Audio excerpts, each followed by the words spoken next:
In October of 2002, the D.C. snipers terrorized residents of Washington, D.C., Virginia, and Maryland for 3 weeks. During that time, people lived in constant fear that they would be killed, shot down while in the midst of doing something normally safe and benign. Some daily activity like pumping gas, waiting for the bus, even just walking across a parking lot to do a little bit of shopping. In total, 10 people were murdered, 3 people were critically injured, and others would be randomly shot at.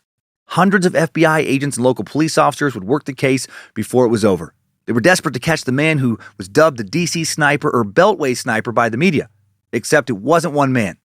Investigators were looking for a lone white male gunman. They had no idea how wrong their profile was. When it was all over, 41-year-old John Allen Muhammad and 17-year-old Lee Boyd Malvo, both black, would be arrested. And now the authorities had to unravel the strange father-son-ish relationship between the two and uncover their motive for the shootings. Both the authorities and the public wondered, how could a man convince a teenage boy to become a killer? It appeared that John Muhammad had turned Lee Malvo into his personal assassin. Lee became a killing machine who wouldn't hesitate to pull the trigger on any target John ordered him to take out. How was that able to happen? The answer is pretty sad. Lee Malvo had been abandoned by so many people, so many different times throughout his life, combined with a powerful longing to be part of a family, to have a dad that loved him, combined with being a people pleaser, that he'd become very unusually desperate for love and stability. John Muhammad offered him everything he wanted: a home, a family, and a father's love. And John loved to control his environment, and Lee was ripe for being controlled. In return for a sense of belonging, Lee was willing to do anything John wanted, even if that meant killing random people. He knew it was wrong, but to him it was also right because John approved. Killing allowed him to maintain and deepen his relationship with a father figure, who had spent months brainwashing him. John exploited the power of a parent's love to carry out a twisted revenge plot against his ex-wife, all under the guise of helping create a new society based on Nation of Islam principles. The D.C. Sniper's case is a truly odd example of just how much someone can manipulate another person, how using love rather than fear as a means of control can have deadly effects. Also an example of how a skilled shooter, or shooters, can essentially hold an entire metropolitan area hostage. Today we'll discuss John and Lee's lives before they became intertwined, their strained relationship, the 22 days of terror they unleashed around the D.C. area, and the 7 additional murders they were responsible for on their way to the D.C. area. All this and more, in a true crime, it's incredible what some people are willing to do just to get back at an X edition of Timesuck. This is Michael McDonald, and you're listening to Timesuck. You're listening to Timesuck.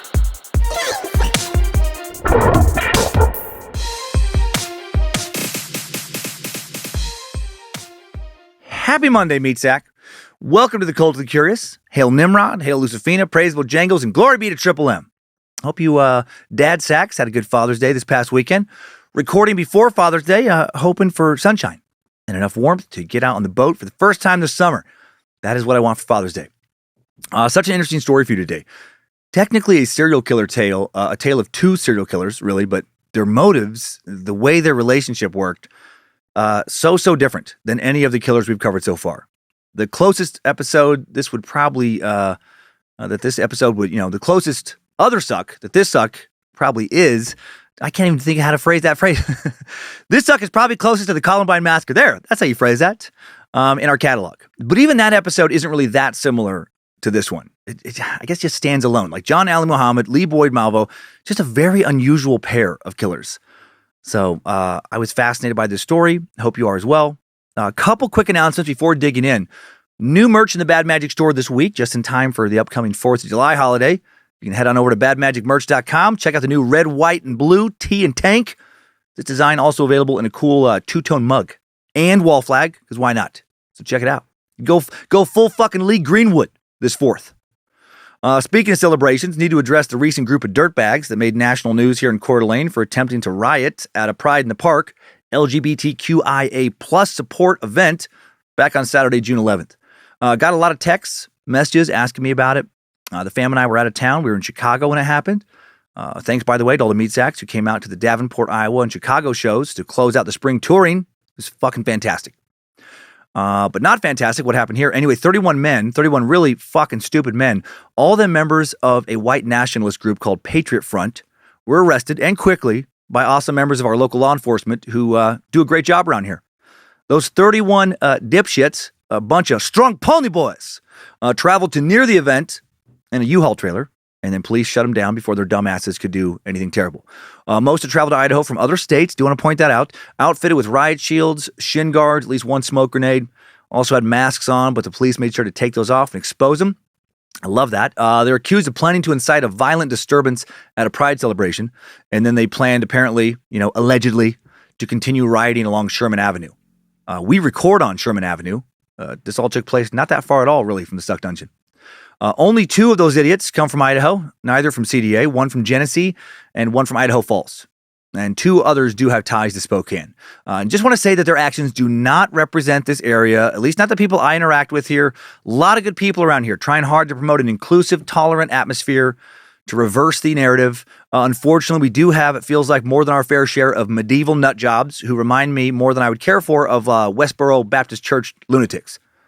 Just want to use this recent episode and recent event, to, remind people where I stand on the side of acceptance and tolerance. As does everyone else who works here. It's why we chose rainbowrailroad.org to donate to this month. And if you choose to get pissed about me saying any of this, I don't know why you would, but if you do for some reason, take your email and shove it up your ass. Toss it in the garbage where you belong, in my opinion. If you're that against, just fucking people wanting to love who they want to love. We all have real problems in this world to deal with. Economic disparity, underfunded mental health care resources, incurable diseases, natural disasters, our own impending fucking deaths. Polish people, come on. But seriously, we have a bunch of real scary shit to face, so why add to it by hating people just for being born of a different sexual persuasion? A persuasion that hurts no one, by the way. If you don't like it, well, I guess just don't participate in it. Unless, you are of that ilk, then maybe just give in to your fucking nature. Don't keep choosing to be bothered by something, though, that will just only bother you if you allow yourself to be bothered by it. It's irrational to be bothered by it. So just want to promote some love and tolerance. Love my white meat sacks, my black meat sacks, all the colors in between. Love my male meat sacks, female meat sacks, my unsure meat sacks. And love my straight meat sacks, lesbian, gay, queer, transgender, intersex, asexual, and any and every other sexual preference that involves one adult loving another meat sacks. Love how you want to fucking love. Identify how you want to identify.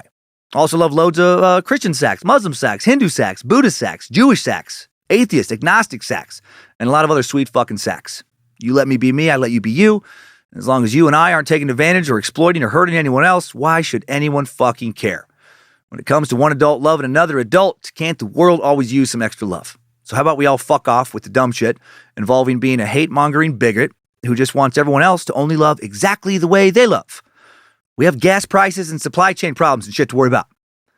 Hail Nimrod, and Lucifina loves all of you beautiful bastards. Other than the fucking, what is it called, Patriot Front, Lucifina really doesn't care for your fucking ignorant asses. So maybe stop being just a fucking dumpster fire of a human being.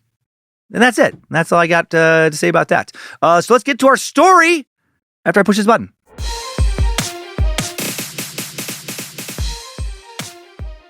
Just over a year after 9/11, the general population of the U.S. was still on edge. I remember that tension. The Washington Post conducted a poll on October 24, 2002, the day the snipers were arrested, asking D.C. residents what they felt the most threatened by: snipers, 9/11, or the anthrax attacks. The D.C. snipers did win at 44%, but 9/11 wasn't that far behind at 29%. Anthrax attacks still left a lot of people feeling especially vulnerable, with 13% of D.C. residents being more afraid of being poisoned to death in some type of terrorist event than they were of an active shooter randomly killing citizens in their area. I say shooter singular because that's what people thought at the time the poll was conducted.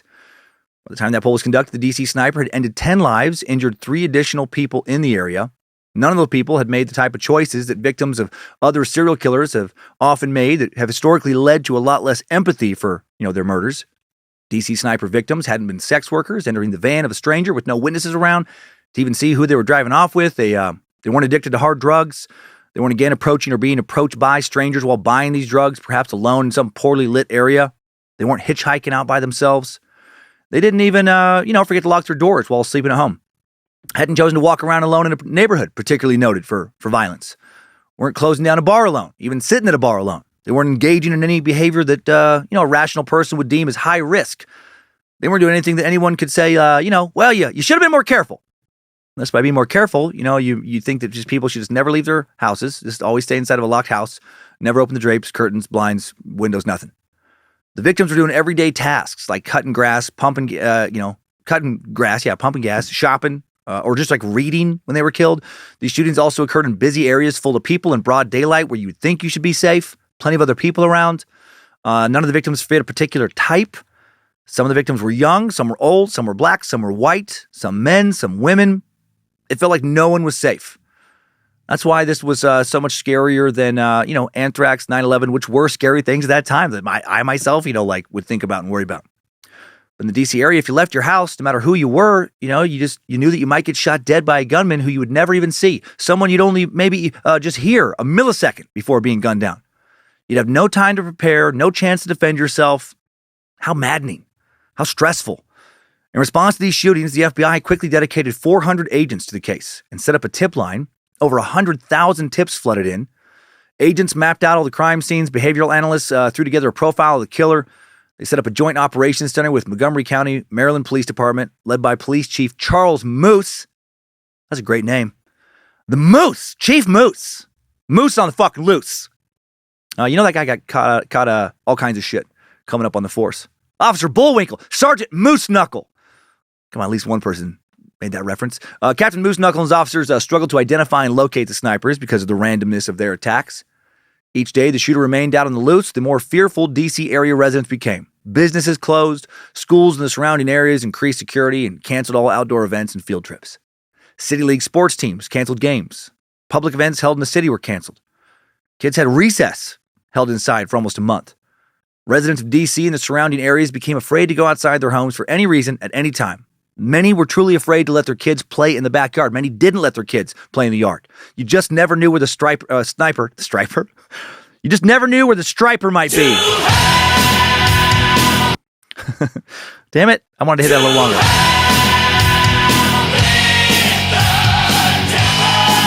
That was an ad lib. That was not planned at all. That just makes me think about how random that would be. It wouldn't be, terrifying, but just a different thing if the striper band was terrorizing like a metro area. Like you just lived in fear that you might walk around the corner and just fucking hear this, full amps. They just have things set up outside, I don't know, in your backyard, maybe up on your roof. You got to grab your paper and just suddenly this.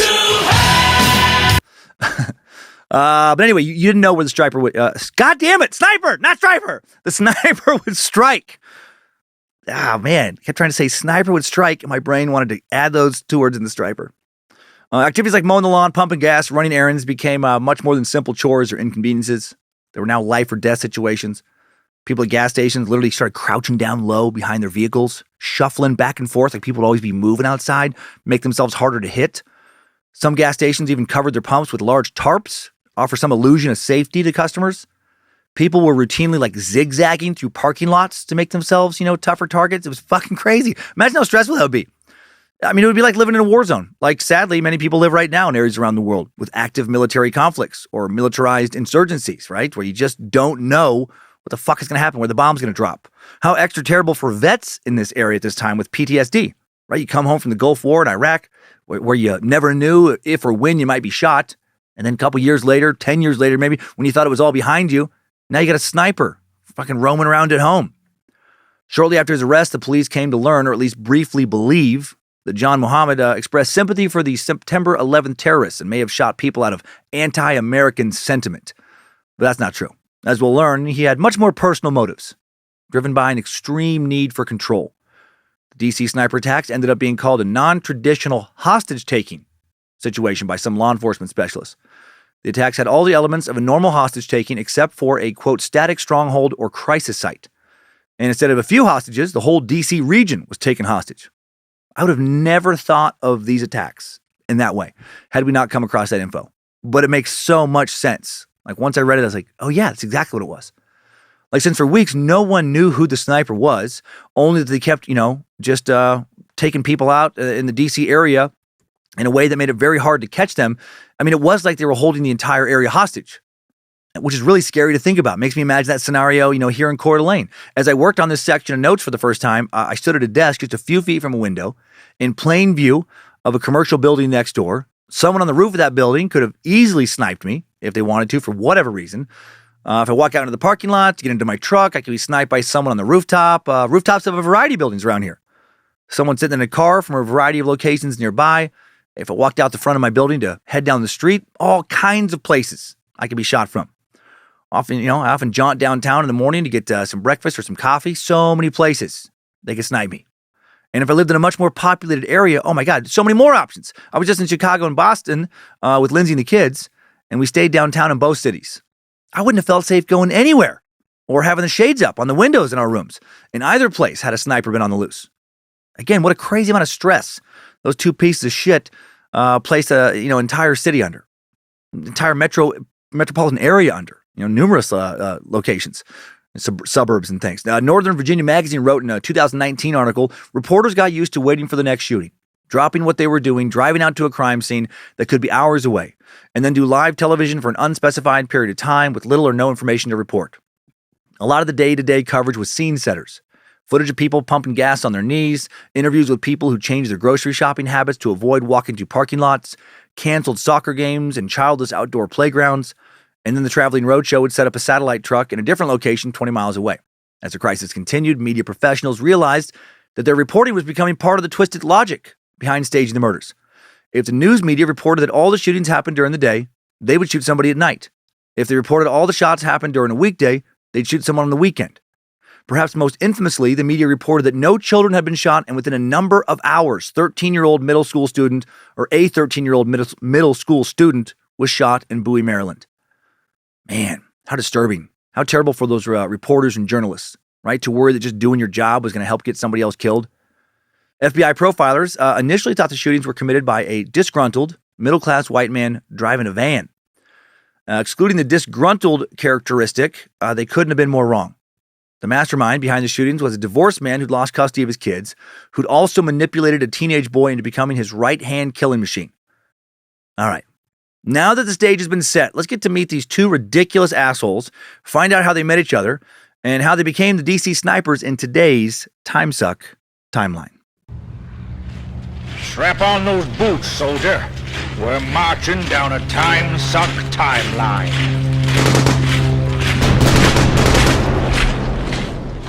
On December 31st, 1960, John Allen Williams is born in Baton Rouge, Louisiana.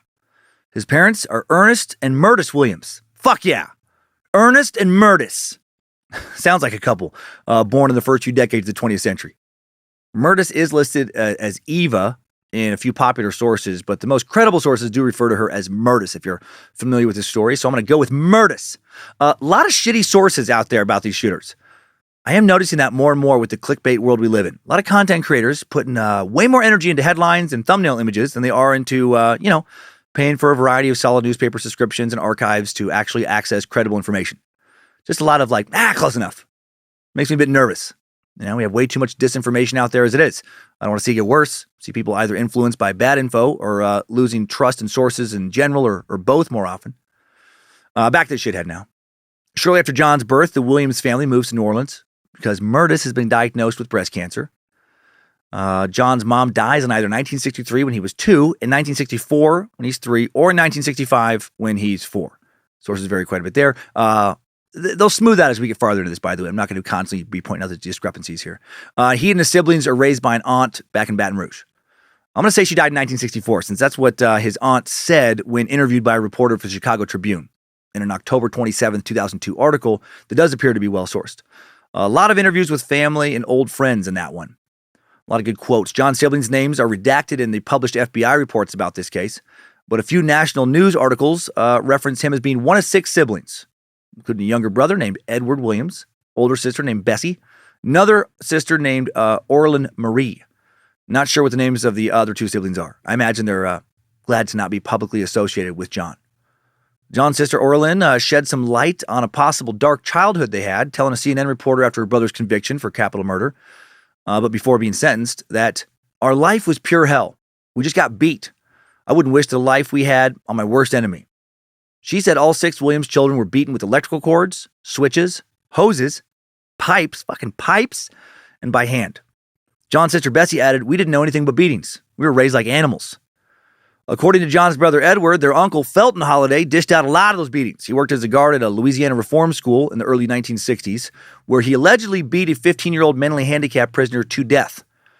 According to some family members, he hit that kid with a leather strap between 25 and 30 times and hit him hard enough to eventually kill him. Ed said that before Uncle Felton got in trouble for, murdering a mentally handicapped teenager that he also took a strap to John. Ed said that another relative once forced John to, quote, place his hand on the spark plug of a lawnmower, and then he pulled the cord. Ed said it would shock the shit out of him, and then they would just laugh in the yard. What the fuck is wrong with some people? Like it really takes a special kind of piece of shit to do that to a child, to pick on a smaller, weaker human who's financially dependent on either you or other adults whom you're connected to, adults who are supposed to protect and care for the kid, and then to fucking do it for sport on top of that, for some laughs, for some giggles. Come on, let's put on a little show, grab some beer. Rapists, pedophiles, serial killers, and child abusers, man, if hell's real, I hope there's a special place there for him. John's dad then left the family after his mom's death. So backing up a little bit here. How many deadbeat absent fathers do we come across in our sucks on various murderers? And he would be primarily raised by, two aunts, and it sounds like a bunch of fucking, or at least one super shitty uncle, but two aunts, Addie Washington and Annie Jackson in Scotlandville, a once independent community and one time largest majority black community in the state of Louisiana. By the time John came around, Scotlandville had been absorbed into Baton Rouge, but was still predominantly black, neighborhood/community. The neighborhood of Scotlandville is where John was born and raised and would, live all the way through graduating high school, stay there for a few years after school. John's aunts would present a much less violent description of his childhood when interviewed in the fall of 2002. His siblings, as we heard, spoke of a lot of abuse at the hands of various family members, made their childhood sound like a living hell in a few other interviews, and then various family members, when interviewed by the Tribune, all made John's childhood sound pretty delightful for a poor kid raised by numerous relatives, none of whom were his parents. Who's telling the truth? Well, who knows? Both versions have multiple people all telling the same story, so it's hard to say. His Aunt Addie, a maid, walked from her house every day to cook, clean, and wash the kids' clothes. Aunt Annie, a teacher, moved back home and made important decisions regarding the kids, taking them to the doctor when they needed to be taken, seeing that homework was done. A real group effort. Eddie Washington, a cousin who grew up in the same house as John, said John was a little spoiled, so he would get into squabbles with the kids. He was kind of pretty, and Annie took him under her wing. He was petted a lot. He got ice cream when we didn't. Dude still sounds jealous. Oh, Eddie's still pissed about missing out on that sweet ice cream and not getting as many pets. I know what he means by the pets, but that verbiage put a weird image in my mind, right? Like a row of kids all sitting like fucking cats or dogs, literally getting petted, told how they're, good boy or good girl. But one's getting petted a little bit more than the others, maybe they're growling. Eddie said that the bigger kids slept on the floor, younger ones slept 3 to a bed in a 4-bedroom house. They didn't have many toys, but the few they had were carefully chosen. Interestingly, considering who John would become, no one was allowed to have a toy gun. Also interesting that, not just the older generation of the aunts, also some of the cousins in this article are saying that their childhood wasn't bad at all. So who knows? I am a little skeptical. The timing of when some of John's siblings said that their childhood was hell was before his sentencing, and I wonder if they hammed it up to try and not get him the death sentence. Anyway, Eddie said that John had a passion for tennis, pancakes, sharp clothes. He told a Tribune reporter, when he was a baby, he would wake up at 4 a.m. crying for pancakes, and his mother would get up and make them. He was so spoiled. I mean, can you blame him? Come on, it's fucking pancakes. If he wails, mom flips them. What kid doesn't love pancakes? I still love pancakes. If I thought Lindsay would flip me some pancakes if I wailed long enough, I might do me some wailing. When he was in his teens, John and a cousin once slipped through a window of a nearby house to make some waffles. First I've ever heard of someone breaking and entering for waffles, but I get it, because waffles are fucking incredible. Almost as good as me to pancakes. Now there's a lot of, waffle pancake debate going on. I'm a little bit more of a pancake guy, but I like a waffle. Most of the time I'm in a soft, fluffy pancake mood, but sometimes I'm in a crispy but still fluffy waffle mood. And I'm always in a chicken and waffle mood. Strangely, never in a chicken and pancakes mood. Chicken tenders with Frank's hot sauce, some crispy-ass waffles covered in butter, fake maple syrup. Come on now, that's the best shit. Craving some Roscoe's. Roscoe's chicken and waffles now. John was a member of Scotlandville High School's tennis team, and he was a pretty good player, relatives said. Roscoe's is in the LA area, by the way, a couple locations. Just before graduating, he played in a tournament at Louisiana State University. Though he lived near the predominantly black Southern University, he apparently never talked about going to college. Perhaps he would have liked to become a professional tennis player, his cousin Eddie said, but no one in the family had any money for training. His aunt said at home, John was a jokester while he was in high school. He was always telling stories, making people laugh. His Aunt Annie, the teacher, said she spoiled him, said she was that he was her favorite, kid growing up, and was still her favorite, even after his capital murder conviction. Man, how shitty were the other kids in that family? If one of the DC snipers is your fucking favorite kid. She told the Tribune, he was my baby. He was such a loving, chubby boy with cheeks and a beautiful smile. He lived in a Christian home, and we taught him the right way. She said that John sang in the children's choir at King David Baptist Church around the corner, said that everyone was shocked when he converted to Islam while in the army in the 90s and changed his last name to Muhammad, adding, "We didn't like it, but he was grown. What can you do?" Yeah, true. What can you do? You know, when your kids grow up, they want to do their own thing. It isn't your thing. Most times you can just let them be who they're going to be and accept it, or you can be stubborn and watch your relationship with her. Reporters also interviewed old classmates in 2002. Nobody could really provide many details about who John was in school. He didn't really stand out. A lot of them said he usually just chilled out up on the roof, hid in the tops of trees, pantomiming, pointing an invisible rifle at other kids, saying shit like, "Sniper strikes again." So, no real red flags. Kidding, of course. No, he was described overall as just a regular student in his high school class of roughly 300 kids. Pat McAllister LaDuff, President McAllister LaDuff, class president, senior year, 1978, said, "I don't remember him doing anything outstanding. He was not a bully. He never caused any trouble. For the most part, he was pretty quiet." John joined the Louisiana Army National Guard his senior year.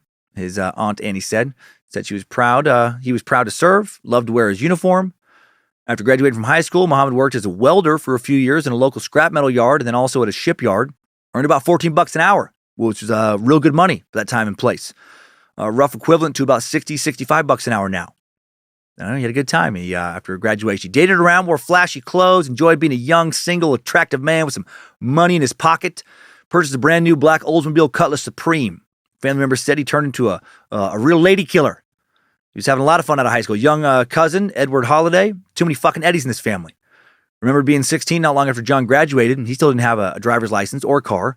But then when he asked John if he could borrow his new car to go on a date one time, his cousin just handed him the keys without hesitation and let him borrow a nice, sweet new pair of shoes to wear that night. Eddie Holliday idolized his older cousin. Thought he was the man, coolest fucking dude in town. In 1981, as I mentioned a few moments ago, now 20-year-old John married a local woman named Carol Coglier, who he may have gone to high school with, may have even been a high school sweetheart with. Sources are a little unclear. And also, still in the Louisiana Army National Guard. He was later described as personal and outgoing by one of his commanders. John attended basic training at Fort Leonard Wood, which is in Missouri, and then trained as a combat engineer. He would serve in the 769th Engineer Battalion. In the early 80s, John got into some trouble twice with the National Guard, once for failure to report for duty, second time for hitting an officer. Wish I knew more details about the hitting the officer part. Early signs that this motherfucker was angry and unstable, or normal case of two young dudes getting heated, throwing some punches back and forth, when dudes settled a lot more shit with their fists than they do now. Or maybe that officer was just a huge dick. Who knows?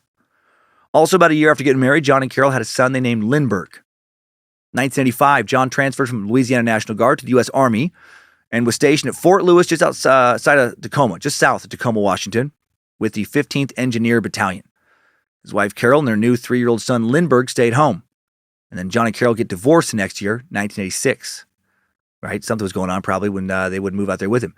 Not long after that, his ex-wife wins sole custody of their son after Muhammad refuses to return the kid after a summer visit to Washington. This is something that keeps happening to this guy. Lindbergh said his father was extremely controlling and will testify years later at Lee Malvo's trial saying, "If my mother had not been a strong woman, if my mother had not fought for me, then it would have been me rather than Lee Malvo in that car with John Muhammad in October of 2002. And I don't think he's wrong. Knowing what you'll soon also know, I don't think he's wrong at all. Before moving further along with John's timeline, let's now meet his future murder spree accomplice, protege, maybe, Lee Boyd Malvo. On February 18th, 1985, Malvo born in Kingston, Jamaica, to unmarried couple Leslie Malvo, a mason, and Una James, a seamstress. Kingston is the capital of Jamaica, founded way back in 1693. Got about 1.2 million people living there. Noted journalist Donovan Webster, working for Vanity Fair for this assignment, interviewed Leslie Malvo, Lee's father, for a 2004 article in the DC Snipers. Webster traveled to Lee's old stomping grounds near Waltham Park in Kingston, learned about, most of what you can now find out about Lee's childhood, actually. Lee's dad, Leslie, worked as a mason and a construction foreman. Met Lee's mom, Una, in 1983 or 1984 when she was 20, and he was in his late 30s. They started dating, moved in together about 6 months later, and soon after that, Una became pregnant with Lee. Clearly, no one told them about how to soak, float, or loophole. Gosh dang, man. Don't want to end up a father, mother to a young man. Lee was close with his father as a very young child. Almost every night when Leslie got home from work, they'd head out to an ice cream shop where Lee would choose his favorite flavor of ice cream, grape nut. So clearly, From a young age, he was a fucking weirdo. Whose favorite flavor is grape nut? Sounds terrible to me, but you know what? Lee loved it. Lee said in a later prison interview that his favorite memory was getting ice cream with his dad. And then Leslie and Lee often spent their evenings playing dominoes with Leslie's friends. Leslie described Lee as a polite, manageable boy. That's a weird-ass adjective to describe your son as when you only use two. Well, if you had two adjectives to describe your son, what would it be? Polite and manageable. Don't mind the boy, man. He's cool, man. He's manageable. Don't have to worry about feeding him or bathing him or nothing. He's a manageable boy, man. He manages. It's fucking weird. Family of the three lived in a nice rented home in Kingston until Lee was 5. His parents split up due to having incompatible personalities. And just, as you'll find out, being pretty terrible people, I think. Donovan Webster described Leslie as a relaxed and self-assured man who worked hard by day, relaxed at night. Described Una as a volatile, deeply Christian, often confrontational, highly intelligent woman who was and remains fiercely committed to a life of personal improvement. Friends and acquaintances called her overbearing, a little crazy, and capable of overwhelming a conversation. So she sounds like a lot. And Dad sounds pretty chill. Mom's ambitious, Dad's a little more blue-collar. I can see why they didn't make it. Those who remembered little Lee described him as smart, pleasant, and polite. Polite coming up again. A little boy who loved to make people happy by telling jokes. His cousin, Stacey Ann Noreen, would say, even as a boy, Lee was also brilliant. Brilliant. And he always lived for everyone else. He was always concerned for you before him. He was a good Christian boy. He was funny, too. He could make you laugh with his mimicry and the looks he could put on his face. When Lee turned 4, his mom, Una, got him accepted into kindergarten at Kingston's Obiston Preparatory, evangelical Christian school. Little Lee wanted to be a pilot. Una wanted him to be a doctor. He would obviously grow up to be neither. His childhood is about to really unravel. But before we go through that, let's back up and check in with John. November of 1985, John separates from his wife, Carol. Right, we kind of talked about how they split. U.S. Army goes into that as we went over. What we didn't go over was at 1985, John met his soon-to-be second wife. Maybe that had something to do with the divorce with the first wife, Mildred Green. She and John actually grew up in the same neighborhood, but just hadn't met until 1985 when they were in their mid-20s. She found out a month later that he was still married, but continued to see him because he, quote, kept his promises. And that's a fucking weird thing to say. He kept his promises. If he's seen you behind his wife's back, is he a guy keeping a lot of promises? I mean, I think vows are promises. I was intrigued by him keeping his word, she said. He was the only man who said he was going to do something and did it. That was the attraction for me. All right. 2 years later, 1987, according to multiple sources, John will change his name from John Williams to John Muhammad and reportedly become a Nation of Islam member. And that's according to numerous sources. However, FBI records state that he converted to Islam in 1992 and legally changed his name in 2000. We've talked about the NOI before, Nation of Islam. They are a fucking hate group. They're one of the most mainstream accepted hate groups, but they are a hate group. It's black supremacy. It's the other side of the same coin as the KKK. Veers into anti-Semitism and conspiracy lore a lot as well. Jewish Illuminati bullshit, not a fan. Louis Farrakhan, their leader since 1978, says all kinds of anti-Semitic shit. You can find a variety of quotes. You can find videos of him saying this shit. Stuff like the Jews don't like Farrakhan, so they call me Hitler. Well, that's a good name. Hitler was a very great man. He wasn't a great man for me as a black person, but he was a great German. Okay? That's a quote from Farrakhan from 1984. So that's what he's into now. John was stationed, as I mentioned, in Fort Lewis, Washington, assigned there to the 15th Engineer Battalion, trained as a mechanic, truck driver, and metal worker. He also becomes qualified with an M16, earning the Expert Rifleman's Badge, the Army's highest of 3 levels of basic rifle marksmanship for a soldier. This meant he hit at least 36 out of 40 targets, ranging from 500 to 300 meters away. John was a skilled marksman who would end up serving in Germany and Saudi Arabia during the Gulf War. Mildred will be interviewed in the first season, 4th episode, Mildred, his second wife, for the docuseries Monster in My Family, which we've referenced on a few other episodes. Ran for 2 seasons on the Lifetime channel, focusing on relatives of serial killers and their victims. And she said that John was charming and well-liked by everyone who knew him. Said he was a jovial person and the life of the party. He was a problem solver. He was a great person. That episode aired on July 22nd, 2015. Only 6 episodes in that first season, and we covered 4 of the killers they focused on. 1 killer an episode. Or 2 in this case. John Muhammad, but also John Wayne Gacy, Keith the Happy Face Killer Jesperson, Robert Lee the Spokane Killer Yates. Mildred also said that John was romantic, brought her flowers, could make her laugh about anything. The two got married in 1988. John first told the FBI he was not married at that time, then later said that he and Mildred married on March 10th, 1988. John and Mildred eventually will have 3 kids together, John Jr., Selena, and Talaba. Talaba will state in Monster My Family, my dad was a great father. He was always there for his children. Finally, Mildred additionally described John as playful and loving as a father, very involved in his children's lives. I mean, it sounds like he's such a great dude, right? Maybe not quite. I feel like the producers of that show really pushed for the narrative of a super nice guy who just fucking snapped out of nowhere.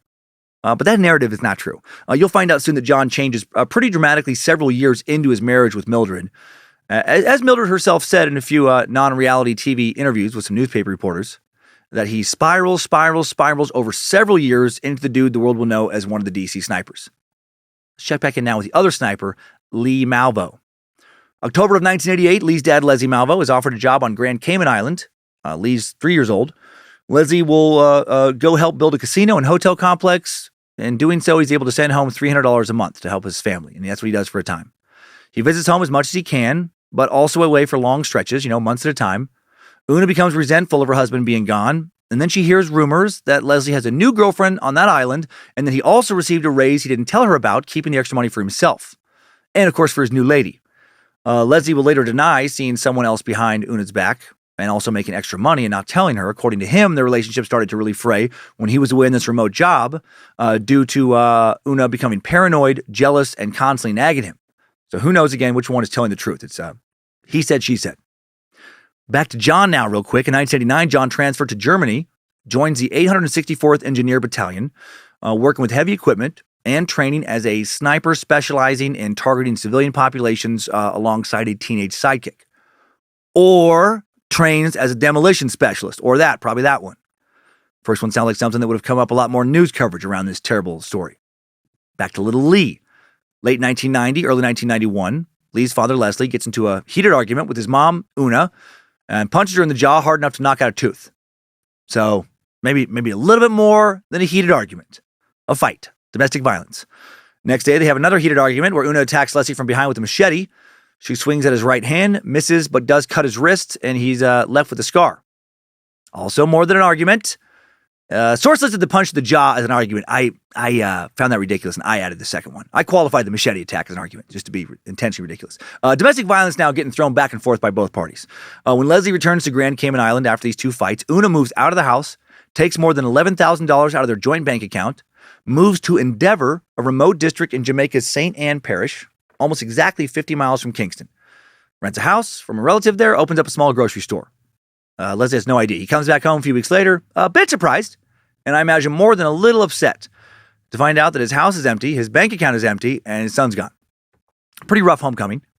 He immediately starts looking for Una and Lee, and then finds them a week later, begs Una to come back. She says she doesn't want to have any more contact with him, and then forbids him to see their son. Leslie just goes back home, hopes that over time they'll be able to fix the relationship. This is according to him later. Then he learns that when Una registered Lee for his new school, she listed the father as deceased. So yikes. At this point, not wanting to fight for the relationship with his almost 6 or just turned 6-year-old son, Leslie, for all intents and purposes, abandons him, just gives up. Little Lee, overall, seems happy and well adjusted to his new relatives, but he does desperately miss his father. Dewey Cornell, his evaluating psychologist at his later trial, will tell Vanity Fair, one of the biggest components of Lee's personality is that he was a teacher pleaser, a parent pleaser, an adult pleaser. He might have misbehaved or acted out when away from adults, but when he was in their presence, he was a boy on his best behavior. He probably didn't want to lose his remaining parentage. I'd expect he was very anxious about that. So how fucking sad. Una's grocery store did pretty well shortly after their move. Lee attended the local elementary school. Una met a man named Noy Lawrence, farmer and construction worker. For a while, they were happy together. Lee kind of had a stepdad. Things seemed to be going, all right for Una and Lee, other than Una forbidding Lee to be able to see his dad. Who knows how much more there is to the story. And then less than 2 years after moving in late 1992, though, power failure ruins the frozen and refrigerated foods in the grocery store. Una doesn't have the money for a full restock, and she is forced to close down her business. Then she and Noy returned to Kingston for work, which tells me he probably wasn't exactly killing it either. Lee's about 7 when they moved, and his time in Endeavor will be the last period of any real stability he'll have in his life. Going forward, he'll never have a permanent address or a stable home environment. By the time Lee is only 8, he'll have attended 7 different schools by the time he's 8.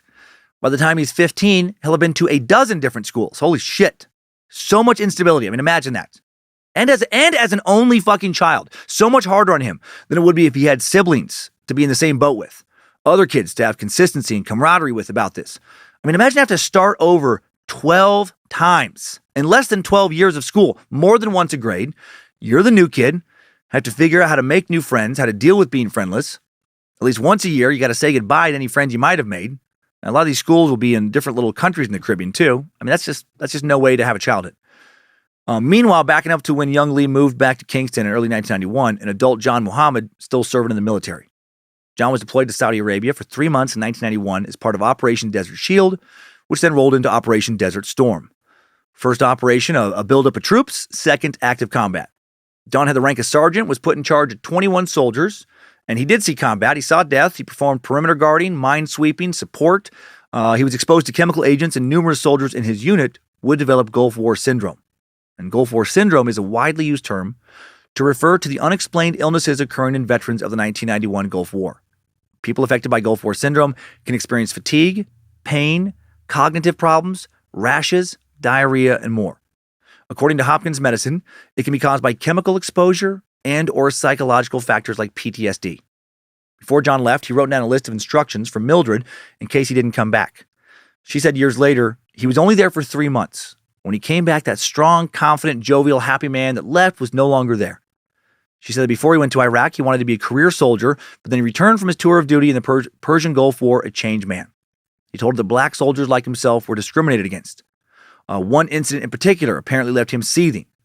He told his wife he was accused of tossing an incendiary grenade into a tent, that he was then hogtied, his arms and legs cuffed behind his back.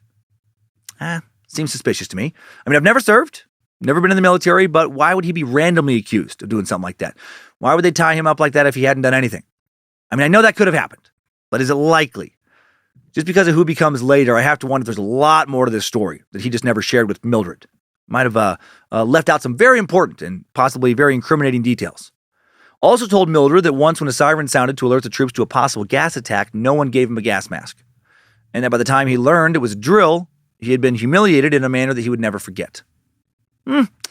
Again, I just feel like there's probably more to that story, but who knows? According to Mildred, John never got counseling when he came back, even though the military had diagnosed him with PTSD. Mildred said in her interview that no one really knew what to do to help him. All those positive descriptions of John from earlier, nearly all of those applied to John before he left home for Iraq. She said John would now do shit like sit in the corner for long periods of time, lost in some other place in his mind, refusing to interact with anyone or even make eye contact. And then he became verbally abusive. And that he allegedly just got fucking weird. For example, Mildred said she noticed that when she'd make a comment about something that she liked, something random, like a cup, a jacket, just whatever, she would find it destroyed the next day. When Mildred asked John why he was doing this, she said that he replied, "It's just a point of mind over matter. I don't mind it because you don't matter." That's his quote. What the fuck? That's some creepy and fucked up shit to say to somebody. Somebody you just destroyed something of theirs, that they liked. John, why do you just throw in this cup? It's broken now. I just told you yesterday this is my favorite cup. I know. It's about mind over matter, Mildred. I don't mind. You don't matter. I don't mind because you don't matter. Mind matter. Matter mind. And then just do some weird evil villain laugh. Mildred said that Muhammad developed what seemed like a dual personality. For the first nearly 6 months he was back from overseas, he'd go to work, and then when he was home, he'd just sit on the sofa, not saying much, fucking staring off in the middle of the distance. Then all of a sudden, after those 6 months, he snaps out of it. Now he gets real demanding. Everything around the house has to be done with military-style precision. He gets very controlling. Although their son, John Jr., had asthma and required medication, he also just gets weird. Muhammad suddenly tried to convince him he did not have that condition. That condition was for weak boys, and no son of his was a weak boy. He told his son that if he didn't overcome his asthma, he would never be considered a man. I gotta say, I agree with him there. Right? Kids are too soft these days. 110%. Fucking love it. Love it. Love it. That's some alpha dad vibes. Reminds me of when my son Kyler couldn't do a push-up. He tried laughing it off, just laying on the floor. And I fucking kicked him in the stomach. God, I hated him so much. I hated how weak he was. I was yelling at him, get up. Get up, you little bitch. You want to call me dad? You want me to call you son? You fucking crank out at least 10 push-ups with perfect form. Until then, you are nothing but a little fucking baby. And you will wear a diaper. And you will suck on a fucking binky, like a little bitch baby that you are. And that's why he wore a diaper for almost his entire 8th grade year. And that's why he hates me now. But you know what? Worth it. So worth it. That motherfucker can do 30 push-ups now, less than a minute at any time, moment's notice. And I can tell people he's my son again, and I can love him again, and I don't make him sleep in a little bitch baby crib anymore. Obviously, none of that's true. At least I hope it's obvious. John is an angry, crazy dude now. While all this is going on, Mildred will state that while he's great at work, she and John opened up their own auto repair business, really successful for a while, and he could be lovely and charming with customers impressed by Muhammad's repair skills, the fact that he took his work so seriously, he wore surgical gloves, worked on their cars, but he was still crazy at home. That surgical glove thing, I don't know if that would impress me if I was a customer. Might just make me think he was nuts. He was taking himself a little too seriously. Come on, you're just changing a spark plug. What are you doing? Mildred also said that when he came back from combat duty, he got good at playing mind games. She said he knew exactly what words to use to push your buttons. He studied everybody he was around. He knew what words to use in order to get you to do what he wanted. He would study your anger, how fast it would take you to calm down. He's always thinking, his mind never idle. She believed he came to view her as an easy victim and eventually as his enemy. Sorry, I got a lot of sources after that. On April 24th, 1994, John Muhammad was honorably discharged from the Army with the rank of sergeant. He served for 16 years. Why did he leave then? Why not stay in for a few more years, get a full pension? Never made clear. He received the following awards over the course of his career: Army Service Ribbon, National Defense Service Medal, Overseas Ribbon, Non-Commissioned Officers Professional Development Ribbon, and the Army Achievement Medal. Still live in the Tacoma area, he now randomly joins the Oregon National Guard and then promptly goes AWOL and is dropped from their roster. He's not doing well. I'm sure that factored into why he left the Army. He's mentally not in a great tip-top place. Also randomly and briefly opened a karate school. And then this business quickly fails, probably because I don't think he knew much about karate. He's really not doing well. That's fucking weird. That reeks of mental illness. I've got it, Mildred. I put my mind over this matter. I now understand my destiny. I'm a sensei. I've always been a sensei. And it is time I share my karate knowledge with the world. But John, you don't even know any karate. God damn it, woman. You don't know what I know. You don't know what secret classes I've been taking. You don't know how many black belts I have. And then I've pictured him when he's saying that last part. He holds up a regular leather belt you would just use for keeping your pants on that happens to be black as proof of one of his black belts. Let's take a break now from Captain Unraveling and check back in on his future protege. Early 1994, Lee's mom, Una, and her boyfriend, Noy, split up. She lost his income now, and she is no longer making enough money to support herself and her son. That summer, Una hears from a cousin that she can make good money. She takes a maid job in St. Martin, another Caribbean island, a little nation over 900 miles due east of Jamaica, past Puerto Rico. If she brings her son, Lee would have to be enrolled in school there for her to get hired, and they would then be asked about citizenship. So Una decides to leave 9-year-old Lee with some friends now, while she works over in St. Martin. So this fucking poor kid. Una is gone from 1994 to 1995, most of each of those years, seeing her young son only once in the summer of 1995 before school started. Also during the summer of 95, Lee, now 10 years old, goes searching for his dad. And one evening he finds Leslie playing dominoes at the inner city pub in Kingston. Leslie would later recall, up the street, walking up Walton Park Road, comes walking my boy, my Lee, like out of a dream. This is the first time seeing each other in 4 years. How sad that Lee had to search his dad out, by the way, not the other way around. The two only talk for 10 to 15 minutes. Dad probably has to get back to his fucking dominoes game. Hey, Mom, I'm excited to see you, little Mom. I would love to take you out for some... I can't do that fucking Jamaican accent. I'd love to take you for some ice cream, man, just like old times. But I had it earlier, now I lost it. I thought I had it. I got $50 riding on this game, man. It's my turn. You understand, right? Fuck it. Another time, son. You take care of yourself. Son, I've been meaning to tell you for a long time that I'm not actually Jamaican. I'm from the Northwest. I'm from Idaho. And that's why, I've got to lay low because I don't have a citizenship here. No, then I pictured him slapping a Jamaican dollar, coin in his son's hand. Just go get some of those grape nuts on Pops. And then poor little Lee goes to the ice cream shop, finds out that one scoop costs $2. Wah, wah. Lee told his dad that he just wanted to see him. Leslie asked where he was living, if he could come visit, to which Lee responded, "No, I can't tell you where I live because Mom would spank me." What is happening here? Then Leslie just doesn't pursue it. What a fucking coward, man. Lee saw Leslie a few more times that summer, but never for very long. According to Carmeta Alvarez, a social worker who worked with Lee after his arrest, he wanted to be rescued by his father. He kept hoping that his father would come and save him. He already had his little bag packed. In the end, whether his father wants to admit that or not, he abandoned Lee, even after Lee begged to take him back. That is a very hard thing for a child to accept. Man, the little bag being packed detail is just so extra sad. Leslie admitted to Vanity Fair that he didn't make more effort to have a relationship with his son because, he just didn't want to speak to Una. Okay, how chicken shit. He said if he would have let Lee move back in with him, he would have had to see her on a regular basis. Yeah, that's fucking how it works, you dickhead. Way to put his ego and some inconvenience above the needs of his son. What an awesome dad. Summer of 1995, the last time Leslie will see, Lee until 2003, when he comes to testify on his son's behalf during Lee's murder trial. So I guess at least he does that. July of 1996, Lee goes to live with an older cousin, Simone Powell. Simone said that for the most part, Lee was happy, but, sometimes was sad, withdrawn, of course. Once told her, I have no one. I have no real family. Why me? Ugh. Also said that one evening when they were preparing to move to a new apartment, Lee disappeared when they were loading up some boxes. When Simone found him, she asked him, what was wrong? And he just shouted, "You just keep moving me." And when Simone said, I've never moved you before, Lee replied, "You adults, you always move me. I have no pet, no birds, no cats. I have no address." Touching base again with John now in 1996.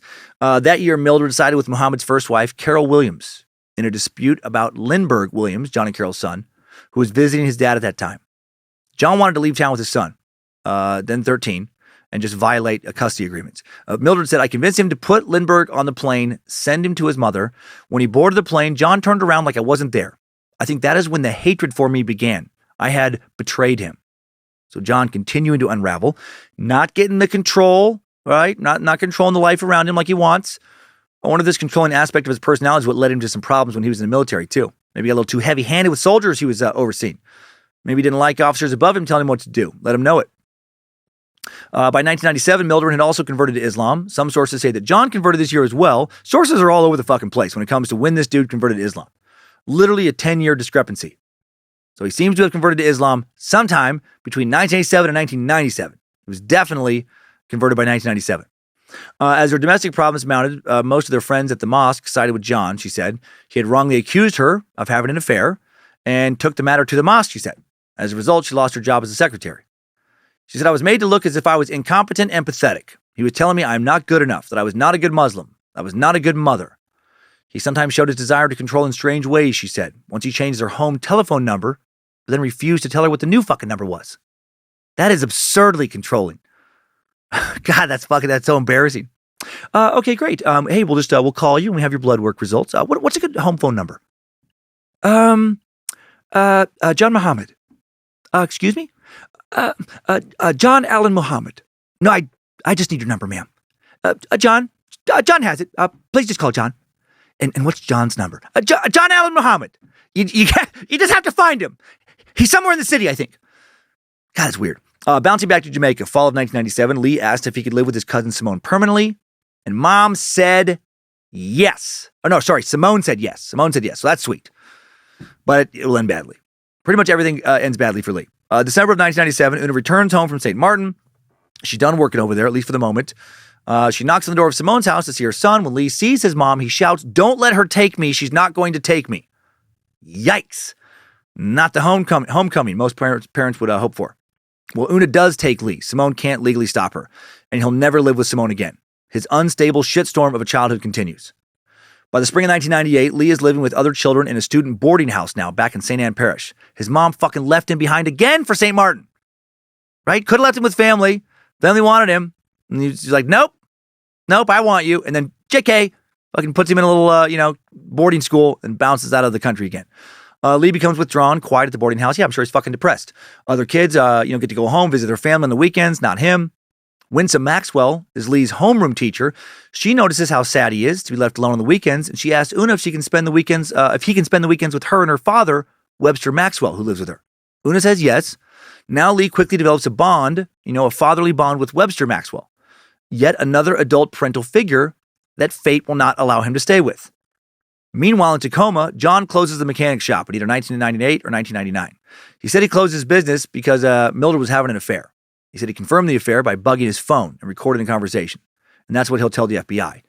Maybe that happened, but I doubt it. Other sources talk about he closed his business because, he went fucking bankrupt because his business wasn't good.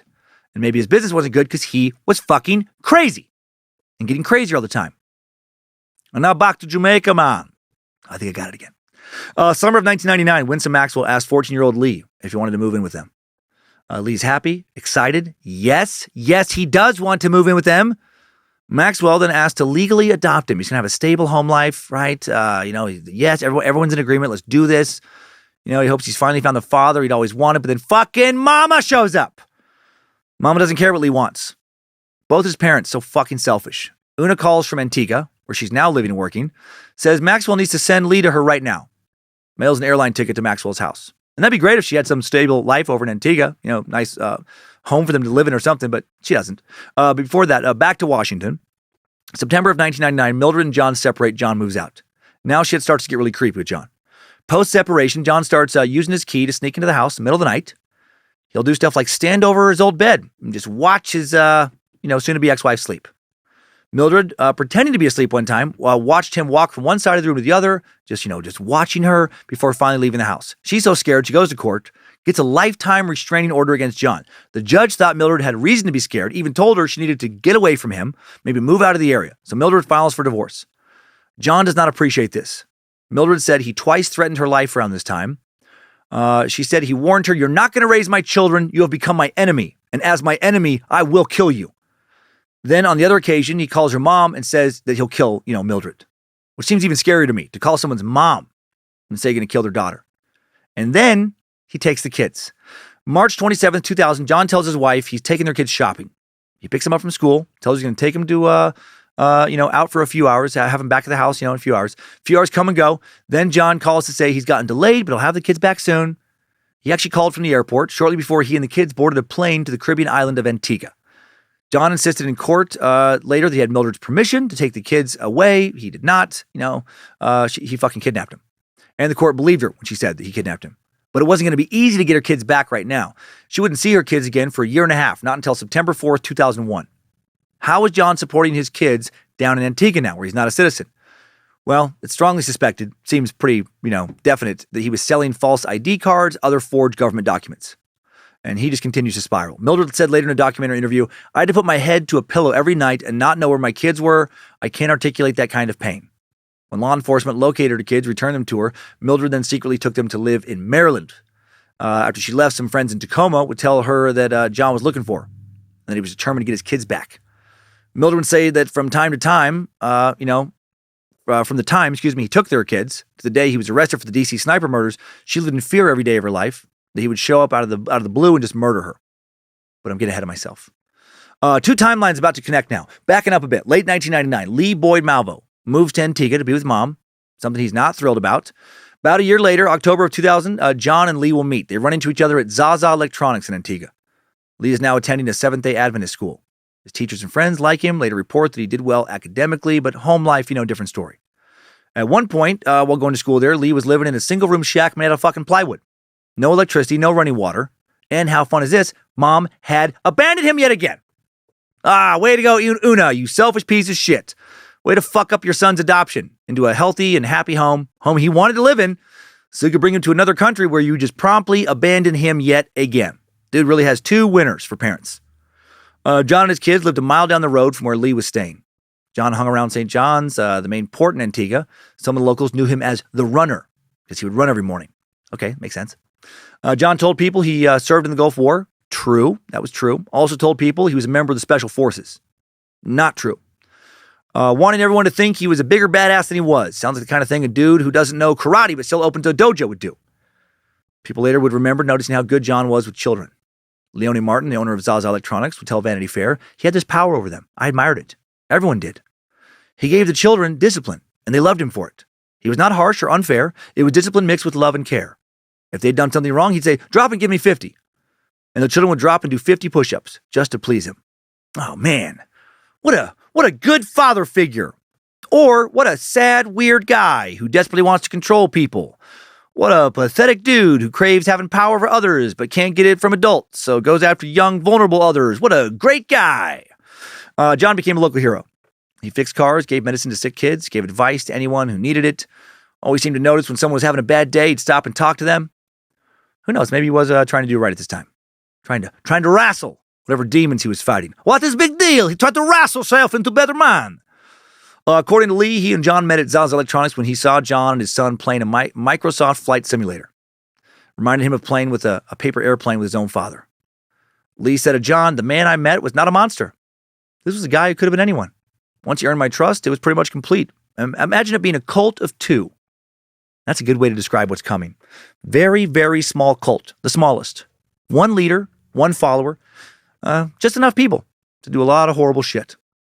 By the late fall of 2000, according to some locals, nearly everyone in Antigua knew that if you gave John between $1,000 and $3,000, he could make you about any kind of forged document you wanted. Forged visas, forged work permits, get people into the U.S. He'd found a lucrative way to make money off the grid in the black market. And in December of 2000, John sold Lee's mom, Una, some papers to get her into the U.S. Una had heard that John was a guy who could get, people a visa. She reconnected with her son again, right? She was constantly in and out of his life. And she and Lee went to John's house one day. Lee saw the same man from the electronics shop. He now meets John Jr., who John called Little Man, same nickname Lee's dad had once given him. Lee later wrote in his diary, "Little Man and I hit it off when we learned we both wanted to be pilots. I made the girls laugh and immediately was made to feel welcome. Every day after this meeting, I visited Mr. Muhammad. When he was absent, I spent time with the children. Mostly I would go on an errand to give him information or money. I'd make whatever excuse I could just to be back in his presence. Plus, I loved the vitality of his children. They took me into their hearts as if they had known me for a lifetime." This fucking kid just craves a family so bad. Una's new boyfriend had recently given her money to travel around to purchase clothes, household items to resell. Instead, Una now uses that money for the fake visa that she gets from, John. Not for two fake visas. Nope. Not one for her, one for, baby boy. Just one for her. Her boyfriend had plans for them to open up a business and restaurant together, was even building a house for the three of them to live together in Antigua. Una was not down with that plan, though, unbeknownst to him. She seems to be becoming more and more of a terrible person all the time. After getting her fake visa, Una leaves for the U.S. Tells her boyfriend she'd gone to the island of St. Martin for a business trip. Calls him a few days later to tell him, she's actually in the U.S., but promised to come back soon. But she won't. She fleeced that guy. Just used him. Also, completely abandoned her 14-year-old son, another time, to go live in Fort Myers, Florida now. Una would later tell Vanity Fair, "I always knew where my Lee was. I tried to telephone him. I didn't abandon him. All of these people saying these things about me abandoning Lee, they don't know. They're telling lies. And I will clear my name, and they're going to have to pay." Well, no one had to pay, dipshit, because you're a fucking liar to yourself. You did abandon your son. That sounds like someone feeding themselves a bunch of bullshit rather than confronting the fact that they've chosen to be a terrible fucking person. A horrible mom. I hope Una's life is currently in fucking tatters. Her and Lee's dad, Leslie, fuck them both. With her mom now gone, Lee now moves out of her old boyfriend's house, the dude she'd fleeced, moves into a small shack with no running water, that one we talked about, no electricity. He had no electricity because he couldn't pay any bills because he's 14, been abandoned. For a while, Lee goes back and forth between this shack and his mom's old boyfriend's house. This dude, given the alias of Thomas in sources, was a kind man who let Lee stay with him even after his, mom fleeced him. Thomas had been interviewed later and said that Lee was always welcome in his home. Also said that never liked John Muhammad. Didn't like Lee hanging around that dude, but didn't feel like he had the authority to stop him from spending time with John because, wasn't his guardian. So not everyone on the island thinks that this dude's a cool dad. Late 2000, Lee becomes sick with rheumatic fever. He writes in his diary, "I had a terrible fever." Oh, I'm sorry. No, this was not diary. This is a later interview. It says, "I had a terrible fever. My joints ached. It was a recurrence of rheumatic fever I contracted as a child. I was not able to get out of bed to call for help or go for food. My tonsils were swollen. I was unable to eat. 2 days went by. I was in that condition, but I could not get out of bed. Then Mr. Muhammad came by one day, found the back door slightly ajar. Upon entering, he saw me in bed, sweating, almost delirious with fever, called his personal taxi driver, lifted me out of bed, carried me in his arms because I was too weak to walk, took me to the doctor, then to his place of residence and introduced me to Mrs. Douglas. I was fed with fluids and soup. He was able to get me medication within a few days. I was up and about. What a truly amazing that was. He spent a lot of time ensuring that I was okay and never asked for payment. So now he's really invested in this dude. Not long after this, in January of 2001, Lee Malvo moves in with John for a short time. One day, John brings Lee to Zaza Electronics, introduces him as his son from the U.S. The owner later remembered Lee speaking with an American accent. This is weird. Lee started to show up to the store every day to play games now with John Jr. John was starting to mold Lee into who he wanted him to be. He has Lee convert to Islam. He teaches Lee what he thought he knew about honor and discipline. They started practicing calisthenics in the yard every day. Maybe karate. Sources don't say karate, but I feel like there was a strong chance that John was teaching Lee some kind of weird karate, but not really karate he'd made up. John also made Lee and John Jr. listen to tapes before bed, tapes to play music, followed by readings from self-help books or Nation of Islam teachings, so that's awesome. And apparently no one thought any of this was strange. least no one interviewed later by reporters. Most people around town seem to think that John, again, great dude. Awesome, loving dad. Kids are extremely well behaved. But then Lee began to change. Lee begins to change now, excuse me.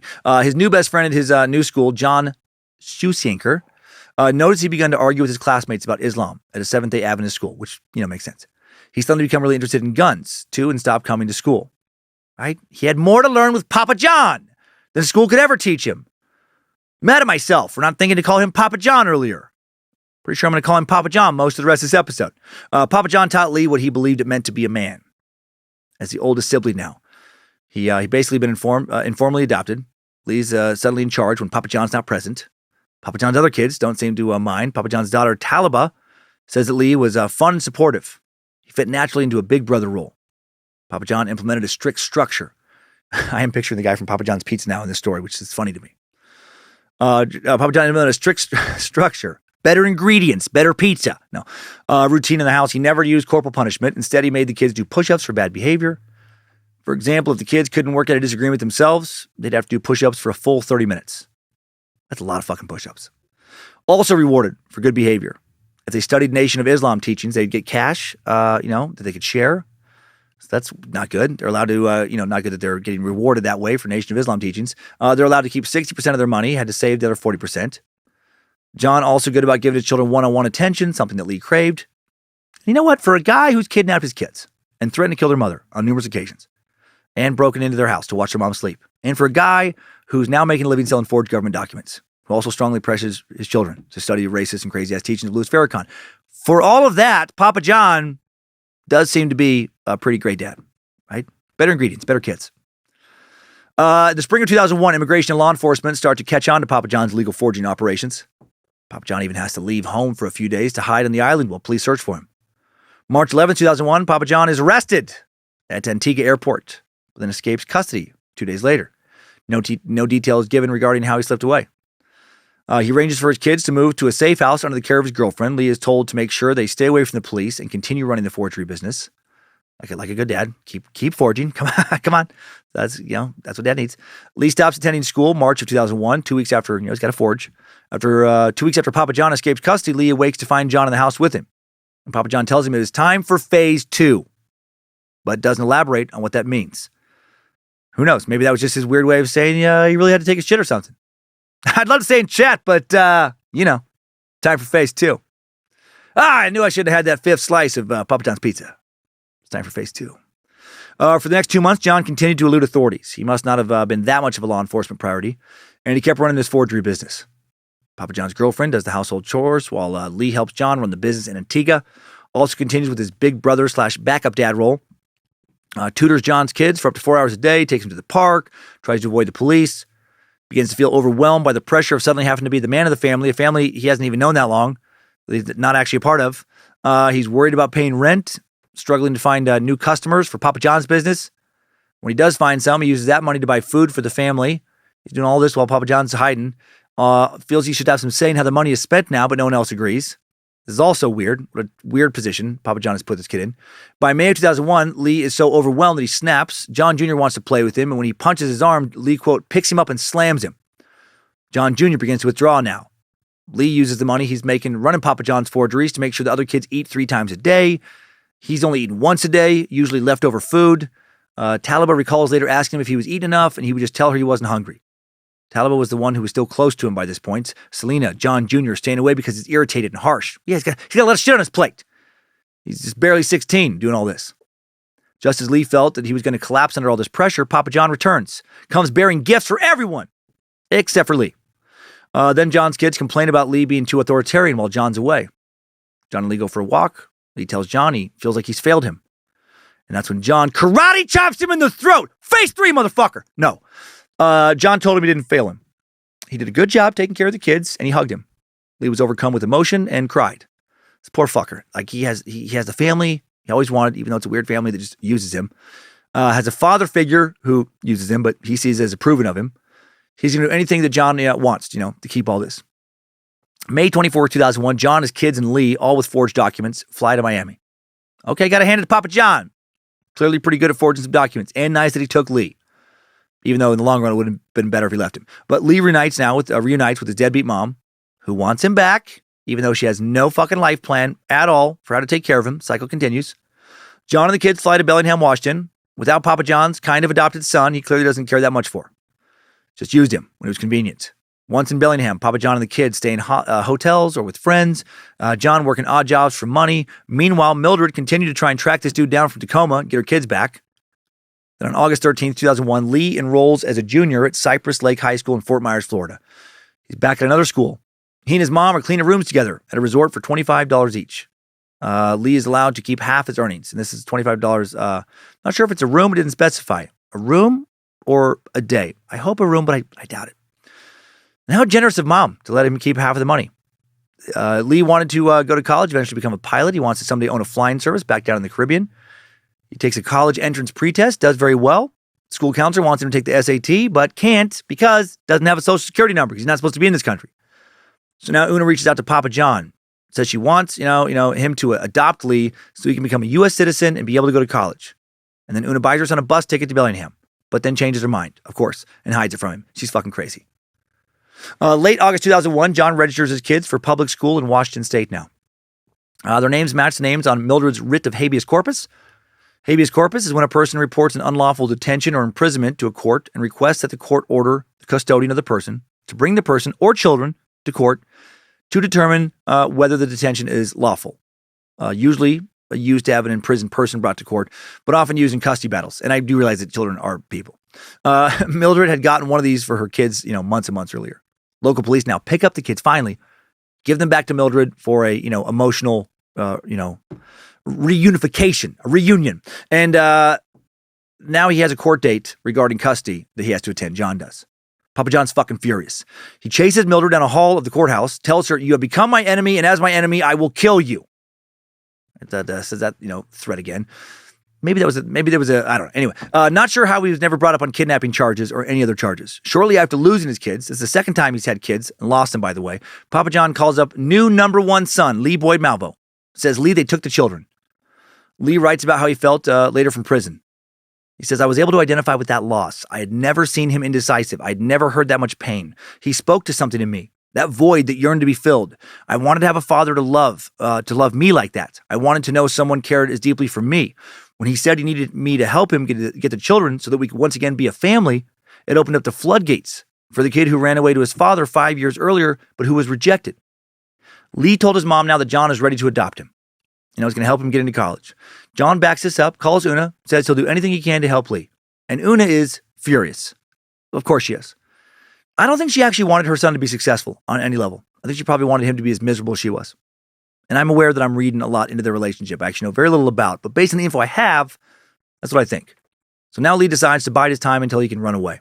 Meanwhile, Papa John's ex, Mildred, changes her name, flees across the country to Clinton, Maryland, with her kids. Touched on that earlier. Clinton sits just outside the D.C. Beltway, so you can see where this is all going. Papa John's friend Robert Holmes later tells Vanity Fair, "I think that after his kids got taken away, John had a nervous breakdown. I'm not a professor or a doctor, but John changed in a million subtle ways after his kids were taken away. He'd spend all day some days just crying. All he could think of was getting his kids back. Dude is fucking broken at this point. And I don't feel sorry for him. He was a controlling, abusive asshole who refused to get help for the shit he was dealing with after coming back from the Middle East. After his wife leaves him, he could have chosen to handle the separation like a grown-up, but didn't. Snuck into the house, watched his ex sleep like a fucking creep, threatened her life, then just straight up kidnapped the kids. Then after fleeing the Caribbean before getting arrested for forgery, heading back to the States, he ends up having to pay the piper. What goes around truly comes around for him in this case. And now she did to him what he did to her. But for a very different reason. She was afraid he was going to kill her because he had been telling her he was going to kill her. Mildred living in fear, terrified that John's going to come after her and find her. Before she fled, she claimed that John had contacted her, threatened to kill her again. Said he'd kill her, no one would find her body. Lee will later confirm after his arrest that Papa John's hatred for Mildred was the motive for the shootings. He wanted to punish Mildred for taking the kids. What a fucking crazy way to do that, to kill a bunch of other random people who had nothing to do with the situation. John eventually used connections within Devoted Dads, a nonprofit father's rights group, to try and find Mildred. That particular organization doesn't seem to be around anymore. Being connected with one of the DC snipers. Probably not great for fundraising efforts. After hitting up every family member, an old friend and acquaintance he can think of, John does find out that Mildred and the kids are in the D.C. area. This, of course, is what brings John and Lee to D.C. and they will figure out where they live. This is also what kicks off a cross-country rampage. These two will soon target business owners, learning their routine so they can attack and rob them.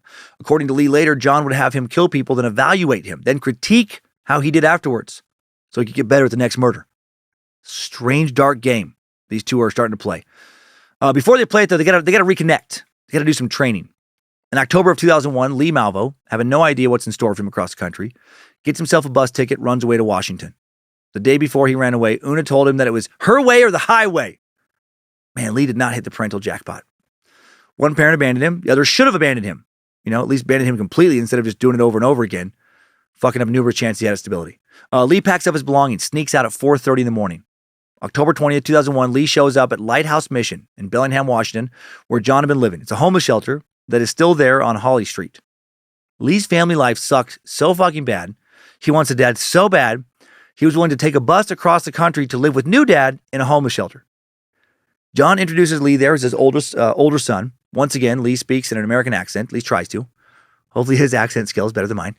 Mission staff would tell reporters later that they felt like something was off.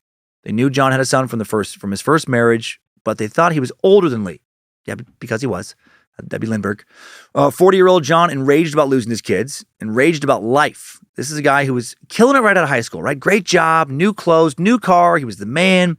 Now, 20 years later, and his life is in shambles. He wants someone to blame, and he focuses all his attention on Lee. While John and Lee live in this homeless shelter together, they strengthen what will later be called their disturbing father-son dynamic. John is extremely controlling of Lee from the moment he arrives. Tells Lee that it's time for him to graduate to the next level. Whatever the fuck that means, he's insane. A lot of phases and levels with this moron. Starts having him eat only one meal a day. This kid's 16 at this time. And, should have been eating 5 meals a day. Papa John creates an exercise diet program for Lee, which borders on starvation. At one point, all Lee's allowed to eat is crackers and honey. Apparently, reaching the next level revolves mainly around poor nutrition or being, very skinny. Maybe it's important to slip through small openings at the next level. Maybe there's a lot of situations at the next level that involve sitting in like rickety furniture that'll break if you're too heavy or something. John is working with Donald Holland when Lee shows up in Washington, a man who renovated houses and hires, day laborers from time to time from the shelter. Lee starts working with John occasionally, and he begins to see Papa John's anger appear more often. One day while they're playing basketball, Lee accidentally hits John in the face with the ball. Lee said he was sorry, tried to keep playing. When Lee grabbed at him at the next drive, John elbows him in the ribs, then twists his wrist and throws him on the ground. Lee says later, he looks at me with a hollow stare. I've never seen him anger, or I've never seen so much anger aimed at me before. I immediately asked what I did to make him so angry. He stared at me and then walked away. If I had been thinking then, I would have seen what he truly thought about me. But I was too busy blaming myself for the incident. I swore that never again would I make him that mad at me. Man, John is a ticking time bomb. He's 40 years old, living in a homeless shelter, right? After making decent money in Antigua. Currently has no relationship with his son from his first marriage or with his kids from his second marriage. This control freak, this wannabe special forces alpha male, not in charge of anything. His ego not getting stroked from having a good job, from having a loving romantic partner, from being able to be a father. As crazy as this fucker was, he did care a great deal about his kids. And, not counting how he treated their mom, did seem to be a good dad in some ways. Gave his kids structure, loved discipline, didn't abuse them. People respected the way he parented. But now he doesn't have anyone really respecting him for anything other than Lee. And Lee can't be that impressed with him, can he? I mean, he moved across the country hoping Papa John could help him get into college. Now he's living in a fucking homeless shelter, getting thrown to the ground on the basketball court, not going to school, picking up occasional day laborer jobs. November 8, 2001, Lee starts to go to school again. Things are looking up for a moment. He begins taking classes at Bellingham High. Things go a little bit better with Papa John, kind of. Every day after school, Lee and John start lifting weights together at the YMCA. They also go to the local gun range at the Tacoma Sportsman Club to practice shooting, and I don't love that. Hitting targets at the gun range, yeah, great, super fun. But maybe not when you're also living in a homeless shelter. Maybe want to direct a little more time and energy to getting a steady job, to trying to figure out how to provide for yourself, instead of, getting better at shooting shit. Seems like a bit of a red flag. On days they weren't going to the gun range, they'd go visit some of Papa John's new friends in the area, play video games, watch movies. Also worrisome, right? Look for a fucking job. Focus on changing your life in small positive ways. I'm guessing he wasn't doing that because really all he wanted to do was kill Mildred, right? Then he'd focus on the next steps. Only real next step for him is how do I get away with destroying Mildred? Lee says around this time they watched The Matrix at least 100 times. of course, right? Love that movie, but it's also very popular with a lot of conspiracy nuts and just other fucking lunatics who start to think they're Neo, start to think they're going to unplug from all this. Also watched an instructional videotape called Carlos Hathcock, Marine Sniper. Right? Big red flag, watching sniper tapes. Carlos Hathcock, rest in peace.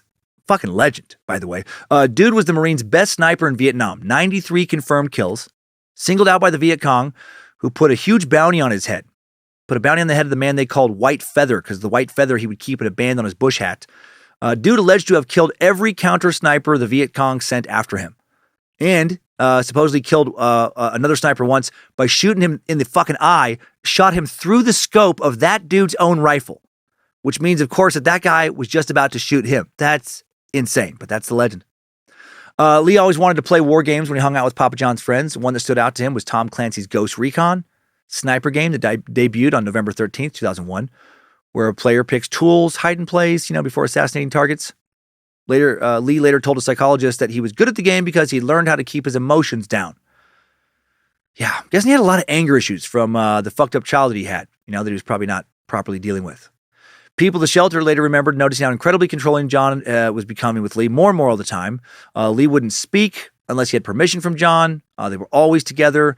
The mission manager later reported that one day Lee came into the cafeteria, was talking with a few of the other people there, and it wasn't like they were talking about national security or anything. They were just BSing. But then John came in, shot Lee a look, and instantly Lee stopped talking, put his head down, kept eating. The look that John gave Lee, it was a look of total domination. Man, Papa John, better ingredients, needed to feel in control. Now Lee is the only person or thing in the world he actually has control over. Lee was now making Lee listen to tapes that contained messages from Malcolm X, Louis Farrakhan, right? Prominent NOI leaders, pumping him full of hate. That's great. Dewey Cornell, Lee's psychologist, later will say, by now, John Muhammad was controlling everything in Lee Malvo's life, from his exercise to his diet to what he was thinking. This is what some psychologists call a dissociative state. It's the idea that through total control of everything someone is eating and thinking and doing, that person can be made to do things an otherwise rational person would not. And all of it sounds preposterous unless you go through the process.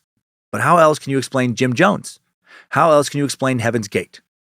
Right? Interesting that he compared John and Lee not to other true crime duos, but to cults. It really had become a cult of two. Meanwhile, Una was searching for Lee. She started calling the Lighthouse mission often, but was never able to reach him.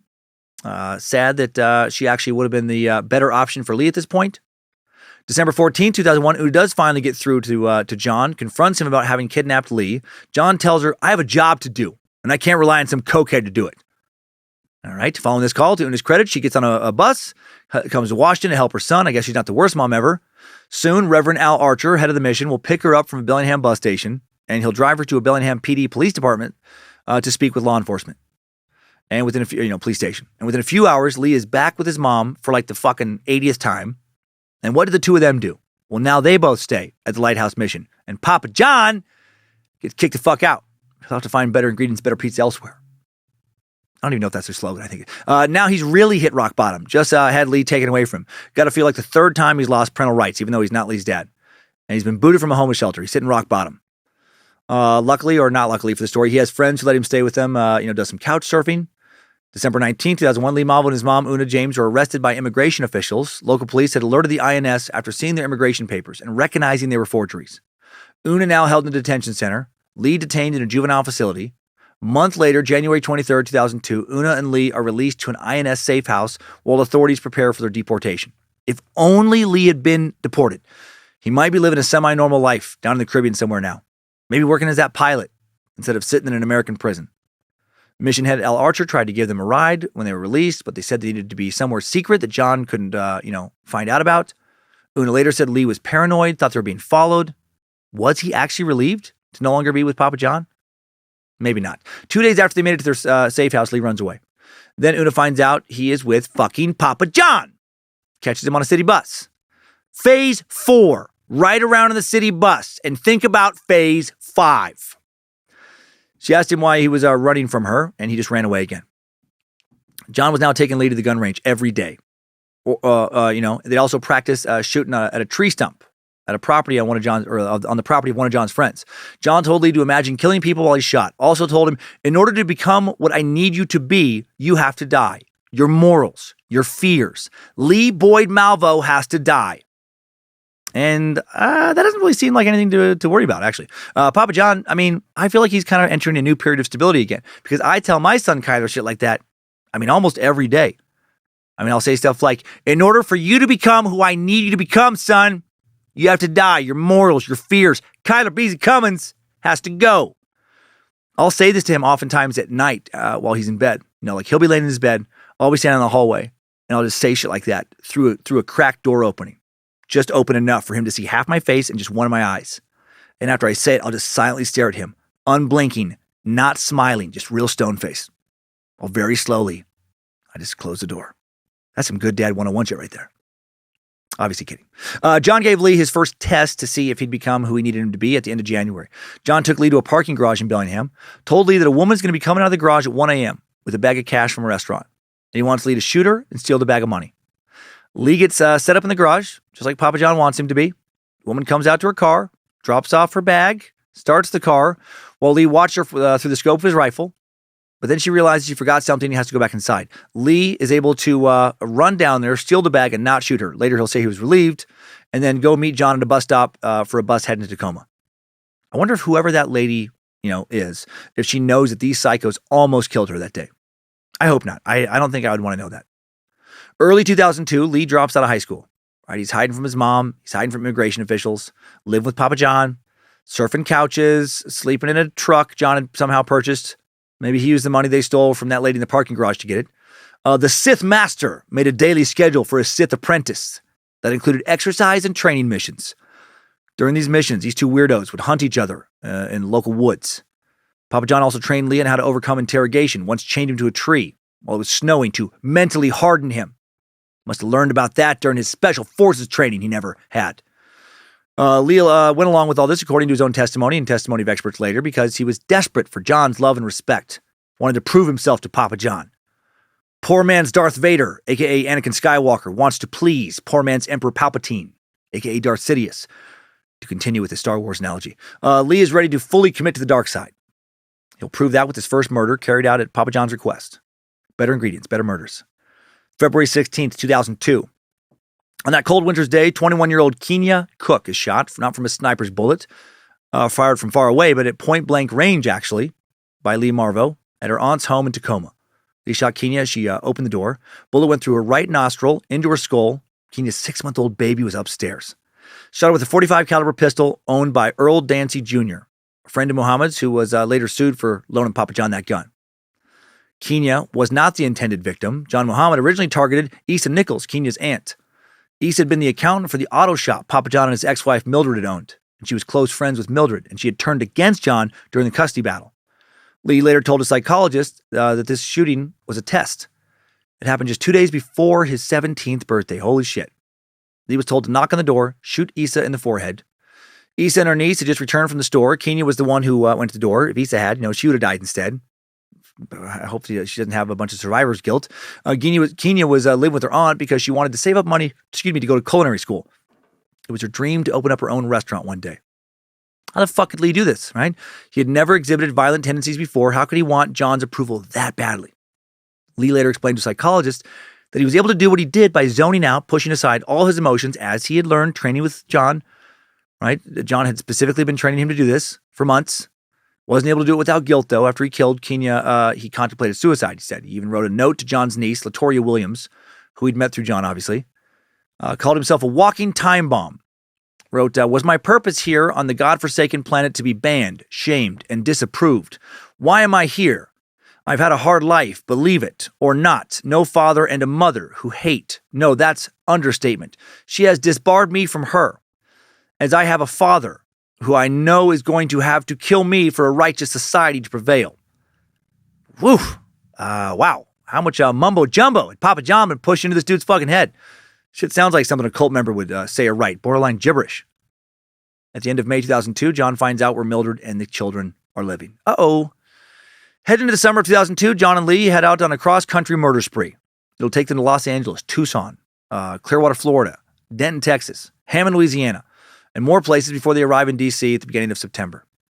And then they'll kind of bounce back and forth out of the D.C. area a little bit. March 19, 2002, 60-year-old Jerry Taylor is shot and killed on a golf course in Tucson. Lee Malvo would take credit for this killing. said he shot and killed Jerry from long range as he practiced chip shots on a fucking golf course practice green at Fred Enke Golf Course at Tucson's southeast side. He used Papa John's Bushmaster 223, right? Weapon he had picked up in Tacoma, an AR-15 assault rifle that looked definitely has like a military grade look to it. Not exactly sure how he had it modified. Clearly, he had an incredible scope on it to hit long range shots that they were end up hitting. In this shot, Papa John, excellent marksman, trained Lee to be the same. I've never shot one of these rifles, but I watched a few YouTube videos, and some of these guys shooting these things incredibly accurately. August 1st, 2002, 58-year-old John Gaeta shot in the neck by Lee Malvo in Hammond, Louisiana. He'll survive his injuries, and in 2010 received an apology letter from Lee. Gaeta became the sniper's mark when he arrived at a mall about 8:20 p.m. It was almost closing time. He parked quickly, was just rushing to fucking Sears, pick up some new dad shoes.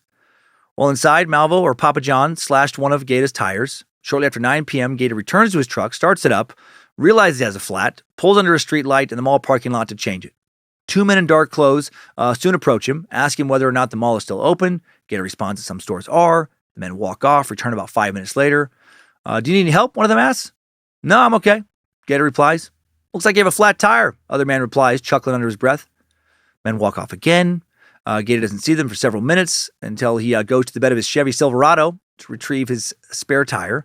From there, he sees a shadow slinking alongside the truck. Gaeta looks closer, he says. The figure darts to the front of his vehicle. Thinking teenagers are playing a prank on him, he meets the figure on the other side of the truck, asks flatly, "What are you doing?" Lee Malvo then comes around the door, makes eye contact, produces a .22 caliber revolver, shoots him from a distance of about 5 feet away.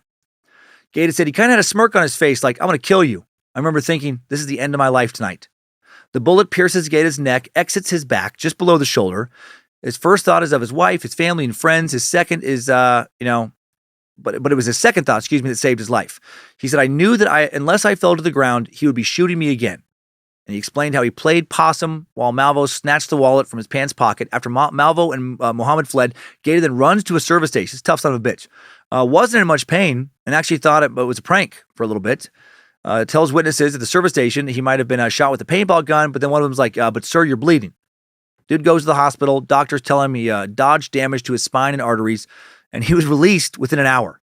Fucking crazy. He was both very unlucky and very lucky that night. September 5th, 2002, 55-year-old Paul LaRufa shot 5 times outside of Margelina, his restaurant in Clinton, Maryland. Apparently fucking indestructible. He survives his injuries. He shot with a .22 caliber handgun. It's late, 10:30 p.m. Paul leaves the restaurant, puts his laptop and briefcase in the back of his car, gets in, shuts the door, then sees a flash of light to his left just a millisecond before his window explodes. Hears gunshots. He's robbed of his laptop and $3,500. Paul was in surgery for 7 hours, put on a breathing tube for 3 days. After 10 days, he was released from the hospital. The shooting occurred near Mildred's home, and that was intentional. Part of Papa John's master plan: shoot her later, not have her death be traced back to him as a suspect.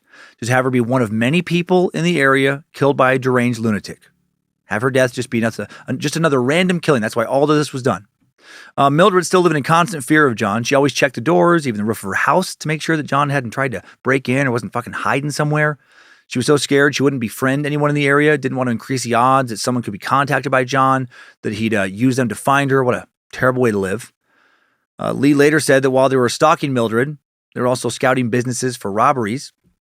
Lee later told the producers for an episode of Monster My Family that he climbed up a fence, walked up to Paul, shot him, stole his bag, and just walked away.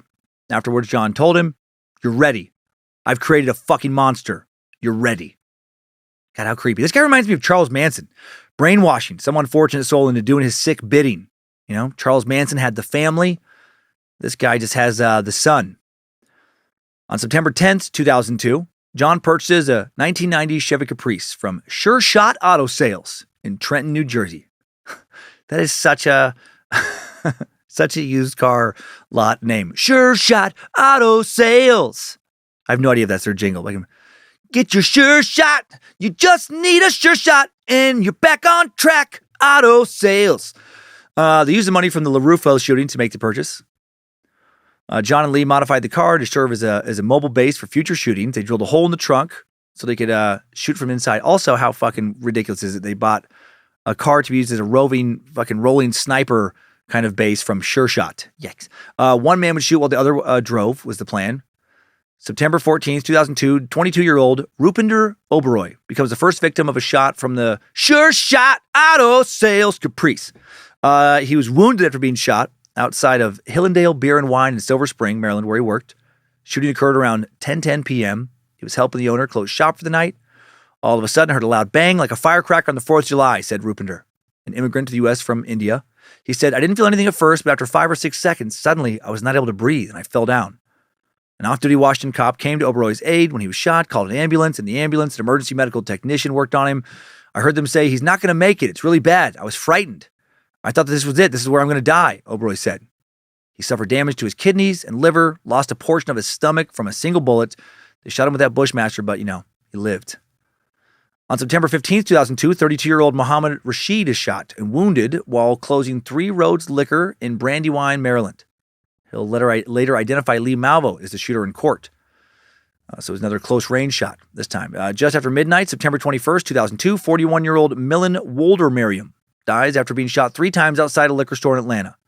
Georgia prosecutors never filed any charges in this case. That evening, there was another shooting at a liquor store in Montgomery, Alabama. Claudine Parker, store owner, was killed, and Kelly Adams, the clerk, was injured. They're going all over the place, right? Shooting all kinds of people, trying to make it all look as random as possible and make, some money for future missions. Kelly Adams spoke on Monster and My Family about that night. She said that she and Claudine closed at 7 p.m. They always checked the parking lot to make sure it was safe. Parking lot was empty, so they went outside. Claudine put the key in the lock. Kelly suddenly fell to the ground, turned to the left, and her face, quote, flopped open. Jesus Christ. Doctor said she would have died if the bullet had traveled just 1/16 of an inch further.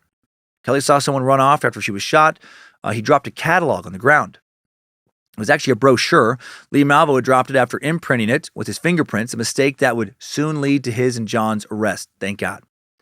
Ballistics will link a .22 caliber handgun to the Atlanta and Montgomery, Alabama shootings. On September 23rd, 2002, Hong M. Ballinger, a beauty shop manager in Baton Rouge, Louisiana, killed in yet another shooting. During the week of September 23rd, John tells Lee what their true mission is. This deluded, selfish, diabolical fuck tells him they're going to extort $10 million from the government by randomly killing people, and they will then, obviously, use that money to buy a compound. Start a utopian community of 70 black boys and 70 black girls. Exactly. Phase 6 or something. These kids would grow up learning Islam and a code of honor, and they would go out into the world and change it. I mean, he really was more like a cult leader than a serial killer. That's how you make the world a better place. You gun down random citizens, then have the government pay you to stop doing that. Then raise a bunch of people to live super honorable lives. And then those people turn the world into heaven on earth. Easy peasy. What don't you understand about this? Most people familiar with this case seem to believe this was just, it's another lie that John told. Even Lee didn't believe this was the real motive, even at the time. Yet he keeps helping him. In for a penny, in for a pound, I guess. On September 26, 2002, their next victim, Wright Williams Jr., shot and injured at his grocery store in Baton Rouge, Louisiana. John and Lee never charged in this shooting, but it was brought up at John's trial. He's probably down there visiting family. Just get a couple shootings in while he visits some relatives. October 2nd, 2002 marks the true beginning of Lee and Papa John's D.C. area 3-week-long rampage. Prior to this week, I either didn't remember or never knew that there was so much violence that had taken place before they terrorized the Beltway. And the Beltway, by the way, refers to Interstate 495, a.k.a. the Capital Beltway, circumferential highway, or Beltway, that encircles Washington, D.C. and has since 1964. 5:20 p.m. on the 2nd, shots fired inside a Michael's Craft Store in Aspen Hill, Maryland. No one's injured. A lot of people freaked the fuck out. Then, 40 minutes later, 6 p.m., sniper bullet kills 55-year-old James D. Martin. James was just walking across a shopping center parking lot in Wheaton, Maryland. James was a program analyst at the National Oceanic Atmospheric Administration.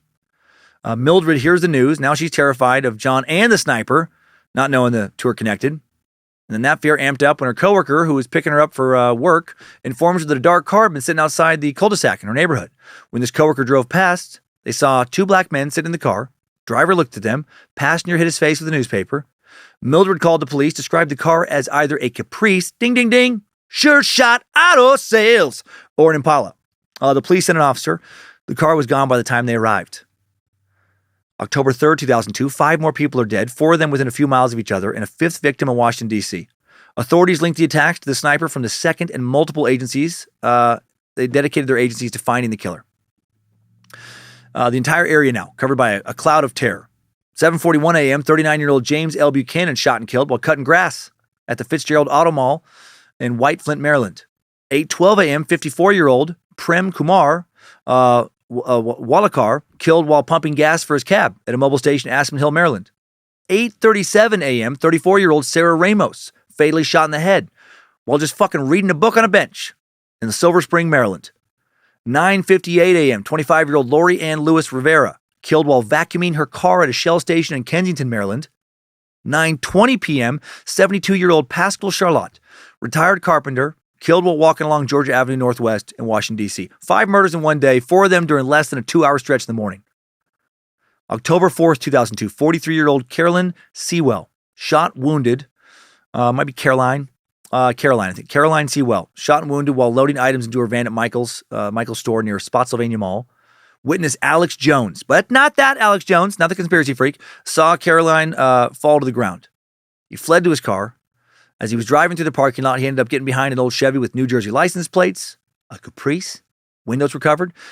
Jones felt a strong urge to get away from that car.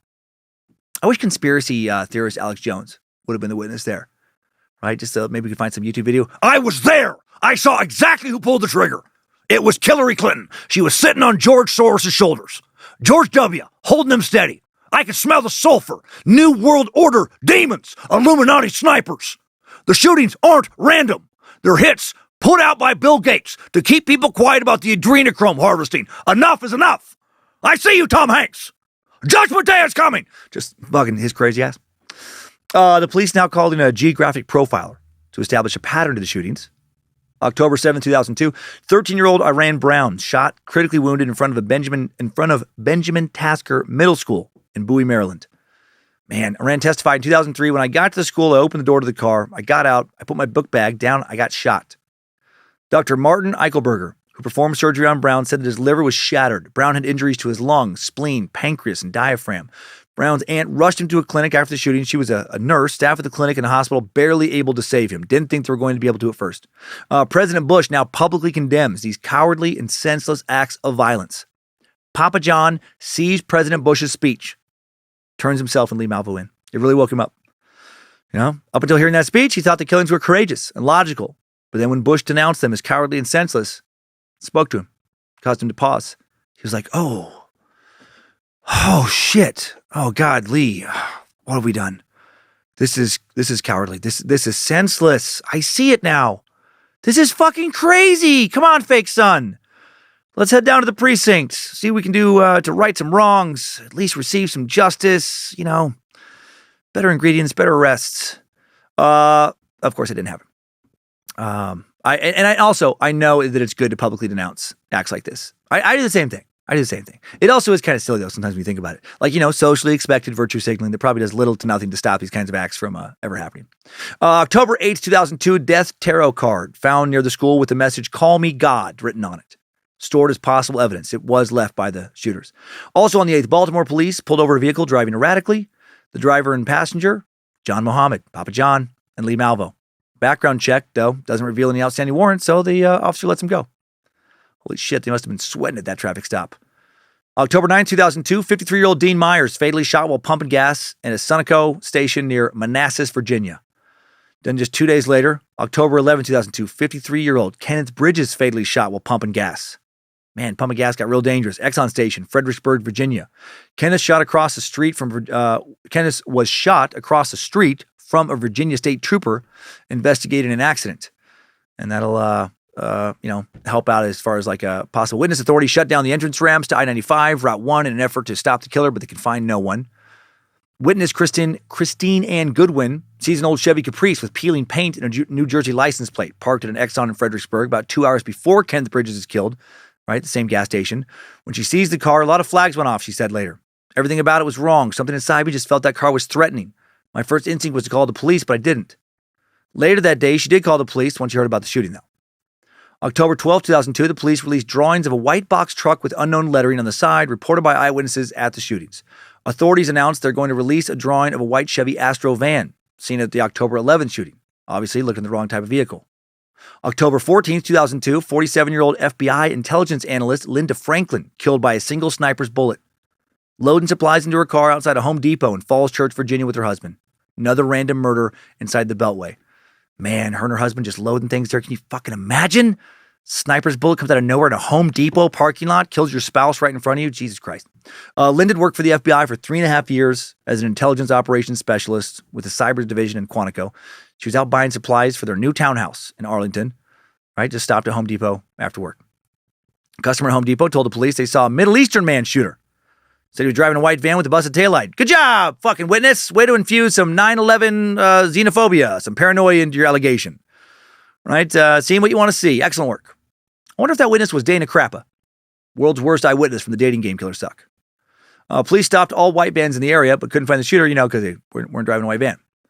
That van description really kind of slowed the investigation down a bit. October 15th, 2002, the Department of Defense approves the use of spy planes to find the sniper. Police released sketches of 2 possible vans. Damn it, with the vans, thought to be related to the attacks. October 17th, an individual claiming to be the DC sniper calls the FBI tip line, admits to murdering 2 women during a liquor store robbery in Montgomery, Alabama, September 2002. This actually was one of the snipers, thought to be Lee. Why would they do this? Maybe guilty conscience. Good thing this lead was followed up on and almost got lost in a sea of bullshit.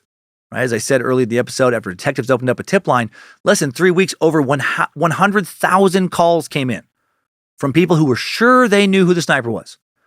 And all but 3 calls were shit. So many calls came in that an actual helpful call from an old army buddy of John Muhammad's saying he thought John was a sniper was ignored. Over 100,000 tips, all but 2 useless. That's fucking crazy. That takes so much manpower to filter through. Can only imagine some of the calls they got, right? Just some, 911 tip line. What's your or whatever the fucking how they answered. Tip line. Do you have a tip for us? Yeah, I got your guy. It's my Uncle Bernie. He hasn't seemed right lately. Not since Linda left him again. Left him this time because he reconnected with my Aunt Sue. Why would he do that? That's anyone's guess. We were so shocked, A lot of words got thrown around about what a piece of crap Bernie was. Oh boy, you'd be blushing if you heard a lot of that. In my personal opinion, he left Linda because their cooking was bullcrap. I mean, who messes up a tuna casserole? You said it and forget it. Right? Anyway, hello. Hey, hello. Why was I hung up on? Full disclosure, I actually was one of the people who called in. I called in to report my dad. I didn't have proof it was him, but I also didn't know where he was in October 2002. And he's very handy with firearms, and he's a great long-range rifle shot. If only Dad Watch had been around back then, we could have nabbed Papa John and probably my dad. Papa Dan, JK. Based on John's call, investigators learned that a crime did take place in Montgomery, and the Montgomery police had a fingerprint and ballistic evidence. An FBI agent in Mobile collected the evidence, took it to Washington, D.C. A priest in Ashland, Virginia also received a call from someone claiming to be the sniper on October 18th. Said he knew who killed a woman who was shot on October 14th, and the caller mentioned the Alabama shooting. It's thought that this was probably, again, Lee. Caller also told the priest to write down the message, "Dear Mr. Policeman, call me God," right? Just like on the tarot card. Do not release to the press. Priest will call the police after hearing about another shooting on October 19th. October 19th, 2002, 37-year-old Jeffrey Hopper shot outside a Ponderosa Steakhouse in Ashland, Virginia. And investigators find a letter stuck to a tree at the crime scene. Snipers were now demanding $10 million to stop further violence. All part of Papa John's master plan. Got to open up that weird orphanage, part of phase 6 or maybe 10, I forget. FBI released this letter. For you, Mr. Police, call me God. Do not release to the press. We have tried to contact you to start negotiation, but the incompetence of your forces in Montgomery Police, Rockville Police Department, Task Force FBI, Priest at Ashlead. These people took of calls for a hoax or joke, so your failure to respond has cost you 5 lives. If stopping the killing is more important than catching us now, then you will accept our demand, which are non-negotiable. I feel like Papa John should have spent less time earlier on, fucking karate and push-ups and stuff, and maybe more time studying spelling and grammar. I don't know, maybe. Continues, you will place $10 million in Bank of America account number, redacted, account information then listed. We have unlimited withdrawal at any ATM worldwide. You will activate the bank account, credit card, and PIN number. We will contact you at Ponderosa Buffet, 6 a.m. Sunday morning. You have until 9 a.m. Monday morning to complete transaction. Try to catch us withdrawing. At least you will have less body bags. But if trying to catch us more important, then prepare you body bags. If we give you our word, That is what takes place. Word is bond. P.S. Your children are not safe anywhere at any time. Sure shot auto sales. Well, that was a weird commercial they had for them. I really wish Papa John would have, again, used less of his homeless time in Bellingham to watch The Matrix, more of it on how to write understandable sentences and paragraphs. Chief Charles Moose now enters the equation. Captain Chuck motherfucking Moose Knuckle appeals to the sniper in response to the letter saying, we do want to talk to you. Call the number you provided. Call us at the number you provided, sorry. On October 20th, 2002, D.C. area investigators contact Montgomery, Alabama Police Chief John Wilson about the September 21st shooting in that city. On October 21st, the FBI agent from Mobile arrives in Washington, D.C. ATF analyzes the ballistic evidence. The FBI takes a fingerprint from the pamphlet Lee dropped to their lab. Later that day, police receive a call from the snipers, trace it to a payphone at an Exxon in Glen Allen, Virginia. 2 undocumented immigrants are arrested near that payphone, but not the snipers. October 22nd, again, 35-year-old Conrad Johnson, bus driver, killed while standing on the top step of his bus, Aspen Hill, Maryland. The police reported that another letter left near the crime scene. Later that day, the FBI fingerprint database matches the Alabama print to Lee Boyd Malvo, previously arrested in Washington State by immigration officials. The arrest record from Washington mentions a man named John Allen Muhammad. A Tacoma agent recognizes that name from a tip called into their office. So nice fucking work. Law enforcement, remember, over 100,000 tips are flooding in. They got a lot of information to decipher from, and they're trying to do it quick. An Alabama police officer then identifies John Muhammad in a photo lineup because 2 officers had parked near the liquor store and heard gunshots. One of them had chased John, actually gotten within a couple feet of him. And then ATF learns that John Muhammad owned a Bushmaster, right? A .223 rifle, federal violation because he was served a restraining order by his ex-wife. FBI able to charge Muhammad with the federal weapons violation because Lee Malvo was believed to be with him. The FBI gets a material witness warrant for his arrest. Search in the criminal records database then reveals that John Muhammad had registered a blue 1990 Chevy Caprice in New Jersey that he'd bought at Sure Shot Auto Sales. The FBI released the vehicle description, complete with license plate info to national media outlets. So they're getting close. Same day they discover Lee's name. A man named Robert Holmes calls the FBI, says he's worried that the sniper is a friend of his from the Army, John Muhammad. John introduced him to a young man who he nicknamed Sniper several weeks earlier. FBI sent a picture of Lee Malvo to Holmes, asked if that was a sniper, and he was like, yep, that's the guy. October 23rd, 2002, image of John Muhammad is faxed to the Sniper Task Force. Investigators issue a BOLO. Be on the lookout for. They issue one for John Muhammad, Lee Malvo, and for their Chevy Caprice. Authorities also search a place John had crashed for a bit in Tacoma, and they found out that neighbors had complained that John and Lee were often doing target practice in the backyard, and they removed several items from the property, including the tree stump that they had shot into. Montgomery Police Chief, now Captain Moose Knuckle, holds another press conference. Says, we have caught the sniper like a duck in a noose. And this was per the sniper's request in another letter for him to do so. But then a few hours later, they really do catch him. 11:45 p.m., a trucker and a driver spot the Chevy Caprice at a rest stop parking lot off I-70 in Myersville, Maryland. Law enforcement quickly arrive at the scene. They quietly block off the exit, amass a considerable show of force. A few hours later, October 24, 2002, 3:19 a.m., team of Maryland State Police, Montgomery County SWAT officers, special agents from the FBI's hostage rescue team arrest the snipers while they sleep in the car. It's fucking over. Investigators see that the car has a hole cut in the trunk right above the license plate, which allows the sniper to shoot from inside the vehicle. Investigators see that they had removed the sheet metal between the back seat and trunk so they could easily go back and forth. And they call it a rolling sniper's nest. Inside the rolling sniper's nest, they find the Bushmaster .223, a scope, owner's manual with written impressions from one of the sniper's demand notes, voice recorder used by Malvo and Muhammad to make extortion demands, a stolen laptop containing maps of shooting sites, getaway routes, various maps, walkie-talkies, other items. I mean, all the evidence they needed. John Muhammad arraigned on a preliminary federal weapons charge. Lee held as a material witness and is a juvenile in Baltimore. When Mildred learns that her husband is the DC sniper, she literally faints. Literally passes the fuck out. The next day, or shortly after this, October 25th, Montgomery, Maryland prosecutors announced that the 2 shooters would face 6 first-degree murder charges and that they would seek the death penalty for John Muhammad. Now the second phase of work begins, understanding why the snipers killed. Lee Malvo agrees to hours of interviews with law enforcement, psychologists, social workers. Even though this kid had become a cold-blooded killer, I do feel sorry for him. I mean, man, he just really wanted to do what people said so they would be happy with him, be proud of him, let them be part of his, their family. Even if, he had to fucking kill for them. They wanted to understand how exactly a boy from Jamaica became connected with a divorced man from Washington who already had kids. They learned that John had stepped in as a father figure of sorts for Lee, and then that relationship, evolved into something much different, something super toxic, crazy, and controlling. Based on how the two men interacted when arrested, officers initially assumed John and Lee were father and son. Lee appeared extremely distressed when separated from John. Lee was interviewed at the Montgomery County Offsite Family Services Facility in Rockville, Maryland. Shortly after Lee was placed in the interview room, he tried to escape, had to be forcibly restrained by officers. Lee refused to speak, would only make gestures and trace words on the table and the wall. When told he would need to speak, he made a zipper motion over his mouth and refused to sign papers. He traced the words, "I understand my rights. The police want to know about my thoughts. The police are trying to get what I am thinking." All right. When he did this, he made a noose and a hanging gesture. When asked if he wanted to hurt himself, he shrugged. He was asked about the $10 million demand. When the interviewer suggested the shootings were not motivated by money, Lee tapped his head, made a turning a key gesture on his forehead. He was told that there was a lot of evidence left behind at the Conrad Johnson crime scene. The interviewer suggested that, maybe things were left behind on purpose. Lee nodded that they were. He wanted to get caught. He wanted it to be over. But he was just afraid to stand up to Papa John. At this point, Lee becomes willing to talk. He takes responsibility for all the shootings and not sure why he added this, but said he would do it again if he had the chance. October 29th, Virginia prosecutors filed capital murder charges against both John and Lee.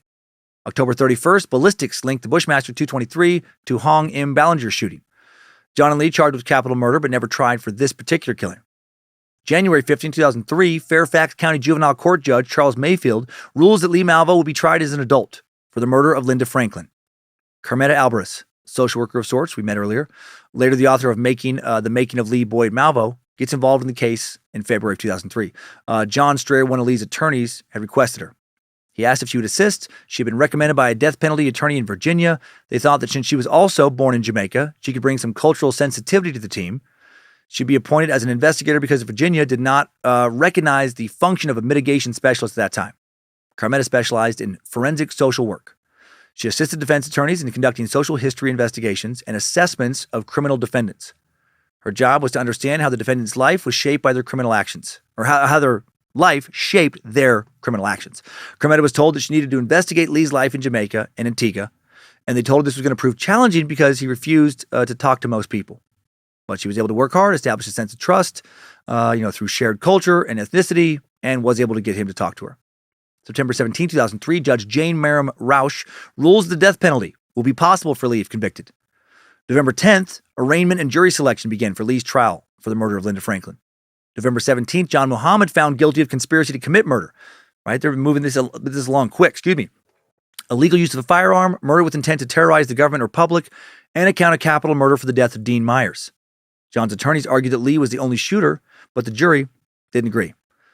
November 24th, 2003, a jury recommends that John Muhammad be sentenced to death for the murder of Dean Harold Myers. December 18th, Lee Malvo found guilty of capital murder, terrorism, and use of a firearm in Linda Franklin's death. March 9th, 2004, John Muhammad officially sentenced to death in Manassas, Virginia. The jury finds that he will be a continuing serious threat to society if allowed to live. John reads a statement to the judge saying, "I had nothing to do with this. I just wanted better ingredients, better pizza." No, he said, "You do what you have to do and let me do what I have to do to defend myself." That's what he says. "I have nothing to do with this. You do what you have to do and let me do what I have to do to defend myself." What the fuck does that even mean? Listen, I understand you got a job. You need to do what you need to do. And what you need to do is to convict me and sentence me to death. I get it. But you also have to let me do what I need to do for myself. And what I need to do is defend myself and not be killed. And the judge is like, "What? No, I don't need to do any of that. You'll be defending nothing."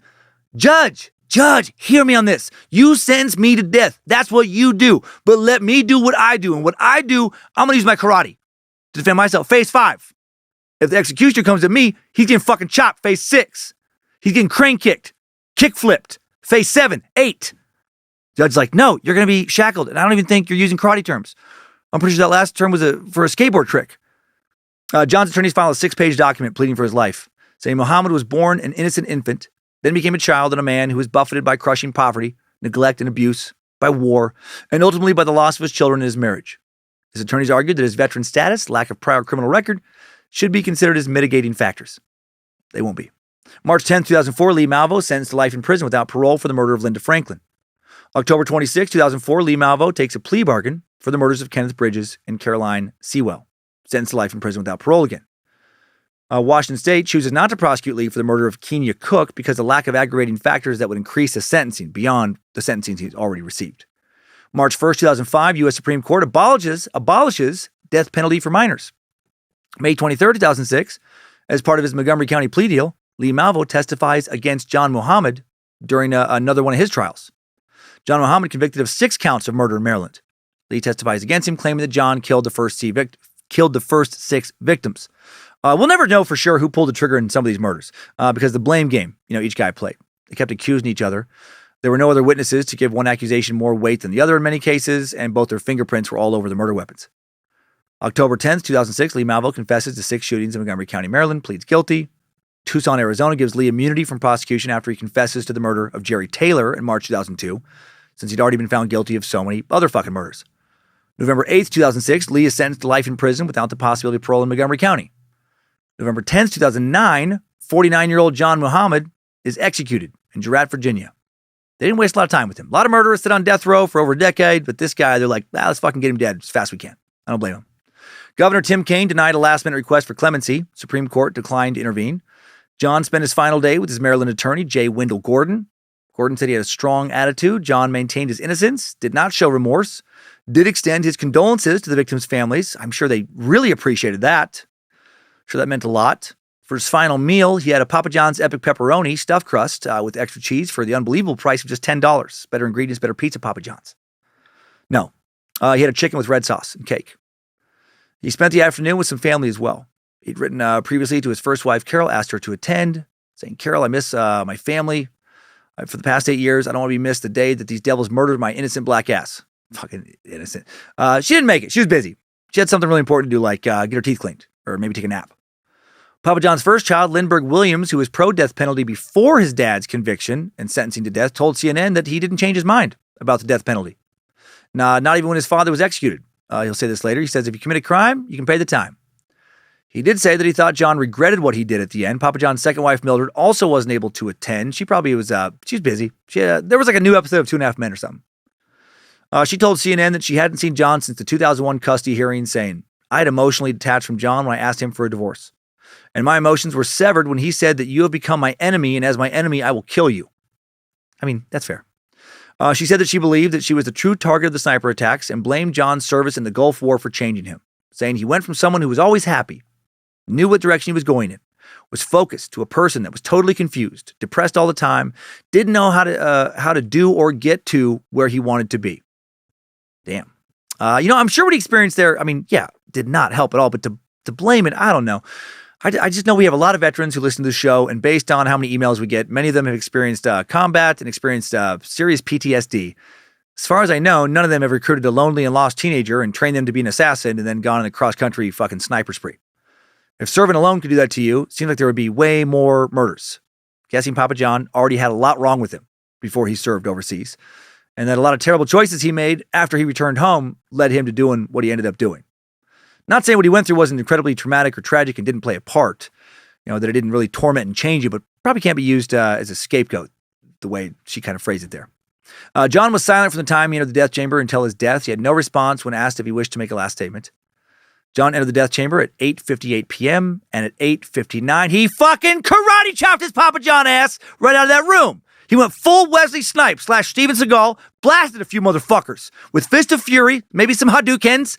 He kick-flipped a gun out of an officer's hand, used, that to hostage situation his way out of the prison, thought to have snuck his ass out of the country, made it back to the Caribbean, where he is now running that orphanage. Faith in, motherfuckers, is complete. No, he was quickly strapped to the gurney. Showed no emotion as it happened. Asked for his last words. Again, didn't give any at 9:06. 9:07, he began twitching, blinking. 9:08 p.m., he's still. And then he died via lethal injection at 9:11. Eerie timing. John's defense attorney, John Sheldon, read a statement. We deeply sympathize with the families and loved ones who have to relive the pain and loss of those terrible days. Our sympathies also extend to the children of John Muhammad, who, with humility and self-consciousness, today lost a father and a member of their family. To all those families and the countless citizens across the country who bore witness and continue to do so to those tragic events, we renew our condolences and we offer our prayers for a better future. And also this weekend, from Friday 8 a.m. through Sunday night at midnight, Papa John's, better ingredients, better pizza, $10 for a Canadian bacon, and pineapple Hawaiian special, $5 for the second one. I know. Paul Ebert, the prosecutor who got John's death. I'll stop trying to do that. You gotta shut the fuck up about Papa John's. Paul Ebert, the prosecutor who got John's death penalty conviction, said, "He died very peacefully, much more than most of his victims. I felt a sense of closure, and I hope that they did too." John promised his kids he'd call on his execution day. They spent the whole day waiting by the phone, and none of them received a call. So that's cool. That's a nice final act. Papa John, incredible father, right up until the bitter end. July 25th, 2012 now, Supreme Court rules that sentencing a juvenile to life without parole violates the 8th Amendment, which prohibits the federal government from imposing excessive bail, excessive fines, or, more famously, cruel and unusual punishments. And in June of 2013, Maryland and Virginia federal courts received a petition from Lee Malvo's attorneys requesting to vacate his life sentences. In June of 2014, Lee's petition rejected by a Virginia federal judge. Lee immediately files an appeal. January 26, 2016, Supreme Court makes a decision in Montgomery versus Louisiana, determines that the 2012 Miller versus Alabama decision could be applied retroactively. Miller versus Alabama ruled that life sentences for defendants aged 17 or younger should be barred for all but the rarest of juvenile offenders, those whose crimes reflect permanent incorrigibility. May 26, 2017, Lee's cases sent to Chesapeake and Spotsylvania County for resentencing after a federal judge overturns his 2 life sentences in Virginia. Lee had argued that his sentences did not align with the current Supreme Court decision. Judge Raymond Jackson found that Lee unknowingly gave up his 8th Amendment rights, saying there's no evidence in the record to suggest that petitioner was aware of the existence of this right, much less that he intended to relinquish or abandon it when he agreed to a sentence of life in prison without parole. Paul LaRufa testified in Virginia in support of Lee's resentencing to life with the possibility of parole. That's fucking crazy. This is that 55-year-old dude who Lee shot 5 times from close range with a .22 caliber handgun outside of Margelina, his restaurant in Clinton, Maryland, September 5th, 2002. Paul told Northern Virginia Magazine later, "One of the definitions of forgiveness is that you get rid of anger and resentment toward the person who's done something to you. Because if you don't, then you're miserable. People don't take that into consideration. They think you should feel the same way, have the same anger.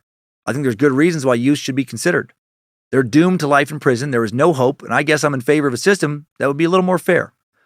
He and Lee obviously had spoken before he made that statement, and he'd become familiar with Lee's story, and Lee clearly made quite the good impression on him. June 21st, 2018, based on Miller versus Alabama, a federal appeals court agrees that the 4 life sentences Lee received in Virginia must be vacated. March 18th, 2019, the Supreme Court agrees to hear Lee's case challenging more life sentences. October 16th, 2019, the Supreme Court hears arguments in Lee's case. February 24th, 2020, the government of Virginia signs a bill making juvenile offenders sentenced to life in prison eligible for parole after 20 years. Because of that new law, Lee Malvo agrees to drop his request for resentencing with the Supreme Court. February 26, 2020, Lee Malvo sentences a Virginia commuted to life with the possibility of parole. March 10th, 2020, Lee Malvo married in a prison ceremony to an unidentified woman. Carmena Alvarez told the Washington Post she's an absolutely wonderful individual who had begun visiting Lee in 2018. Craig S. Cooley, one of Lee's original attorneys, called her a very impressive young lady, educated. Her eyes are wide open. I believe they are soulmates. She sees the good and sees Lee as I've always seen him, how I think the world would have seen him had Muhammad not taken over his life. Lee Malvo, currently 37 years old, incarcerated at Red Onion Prison, a supermax near the North Carolina border. According to some recent sources, he'll be eligible for parole in Virginia later this year. But he's also convicted of murder in Maryland. In April 2021, Maryland banned life sentences for juveniles, though, and Malvo sued for relief, and the Maryland Court of Appeals agreed to review his case. Oral arguments began in February this year. Decision expected any day now if this can be applied retroactively, so there is still a chance he could live out a good portion of his life as a free man. And that'll take us out of this Timesuck timeline. Good job, soldier. You've made it back. Barely.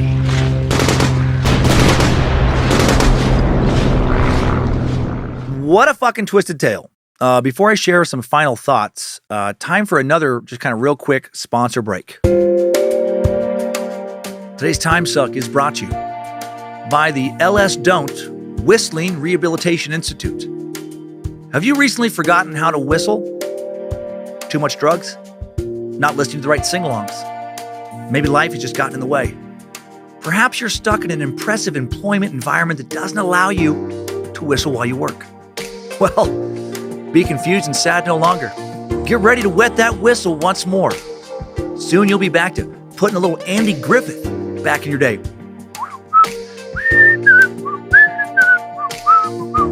you'll be yacht rocking that whistle across the water.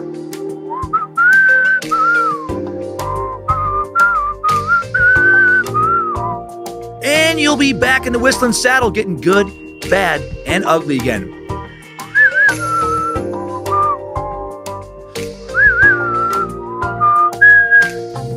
Easy on the acid, Space Cowboys. Less taps, more whistle.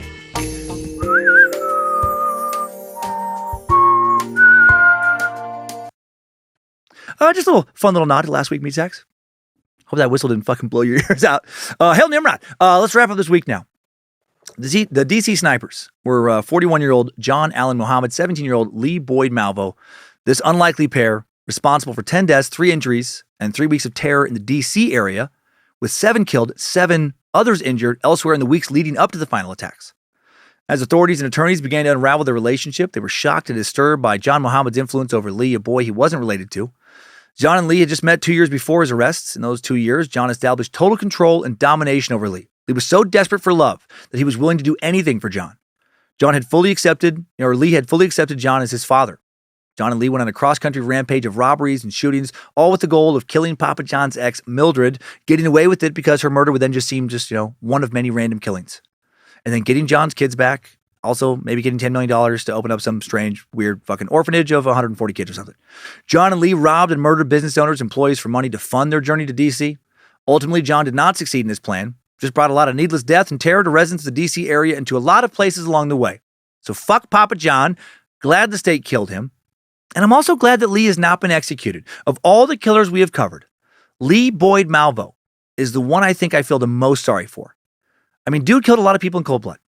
But the way he was manipulated into all of this, god damn.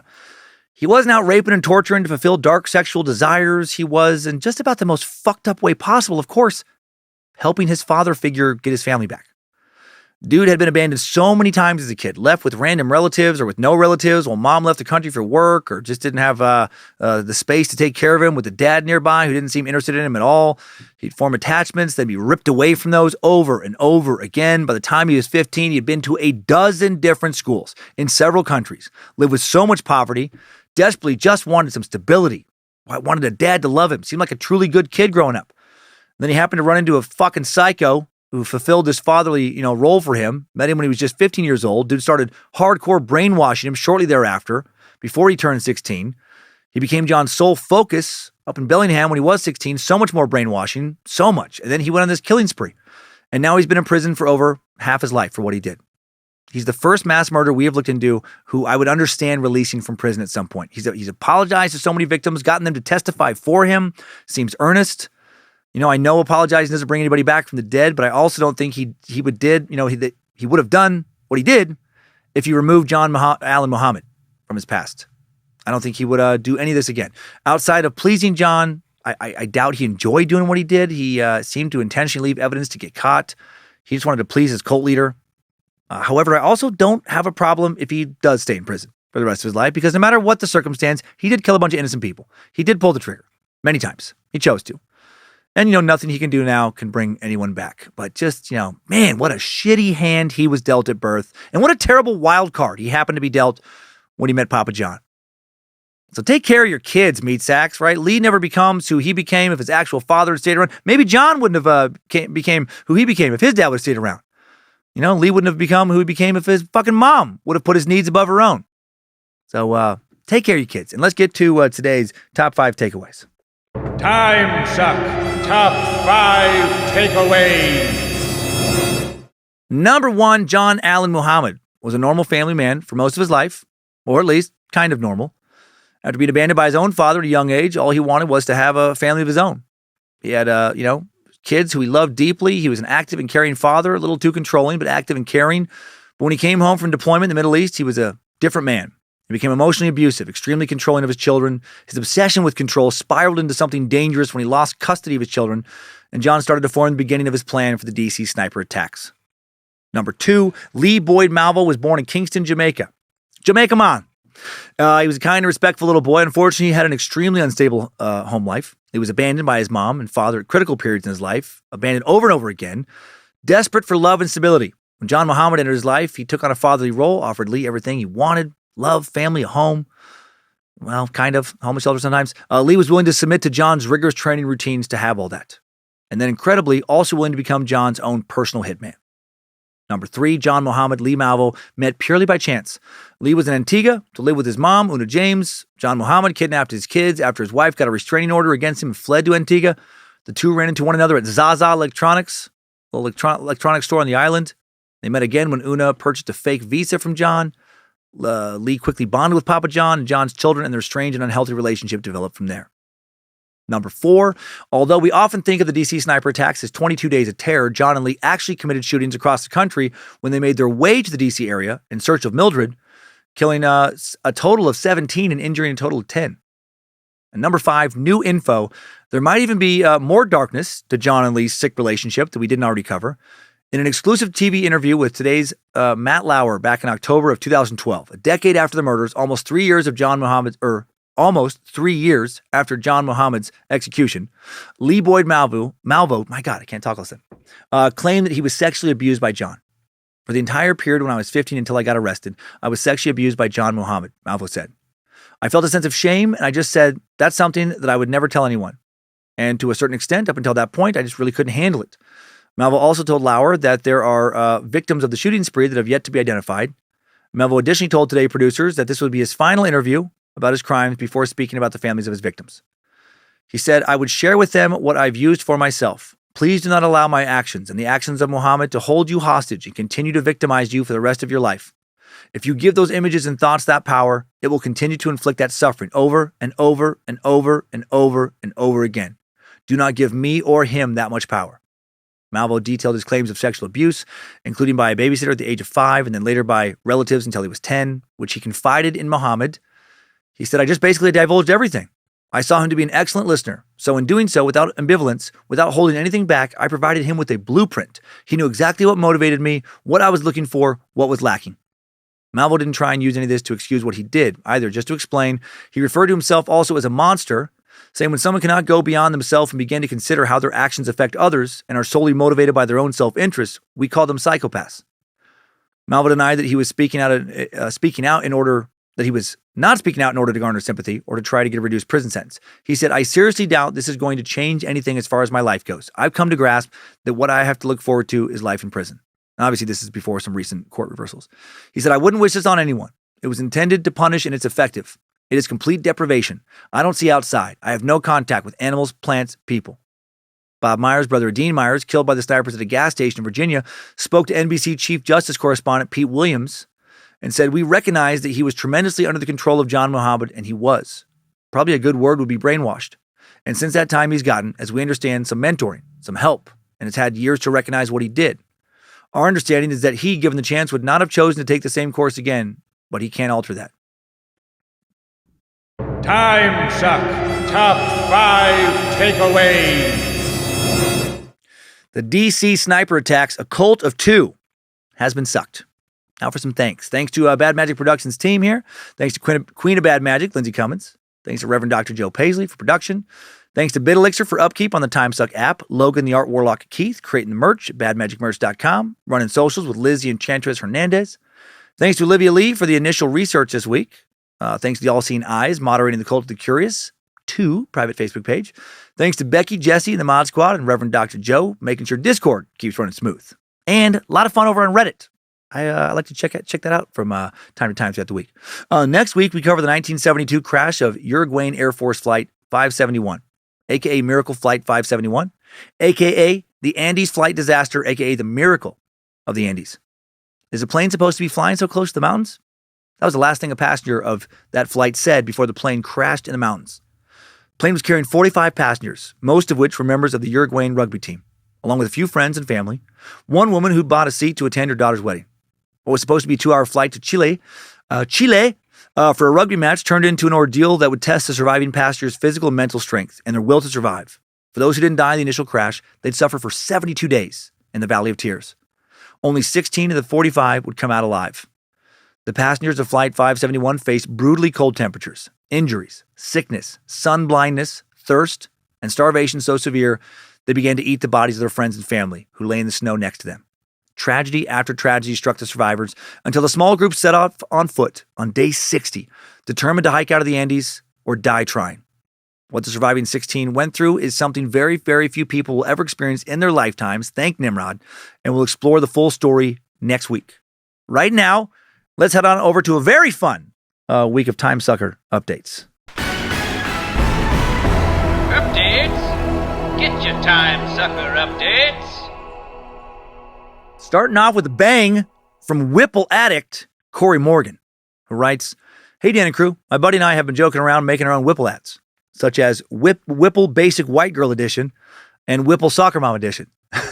These got me inspired to write one for all the dads out there in lieu of Father's Day being right around the corner. Feel free to change it up if you need be." My dad didn't even change it. But it would be awesome if you could get it in before Father's Day. If you like it, I can send you other ones. I'm getting it in right after. You will absolutely laugh your ass off, guaranteed. I did. Thanks for checking it out. Hope to hear from you. And here we go. It's 5 a.m. You're tired as fuck. You don't want to work on your yard or deal with the mundane bullshit of suburban life. You need the new Whipple Father's Day Edition. Whipple's Father's Day Edition will have you push those white New Balances to a gear they haven't seen in 20 years.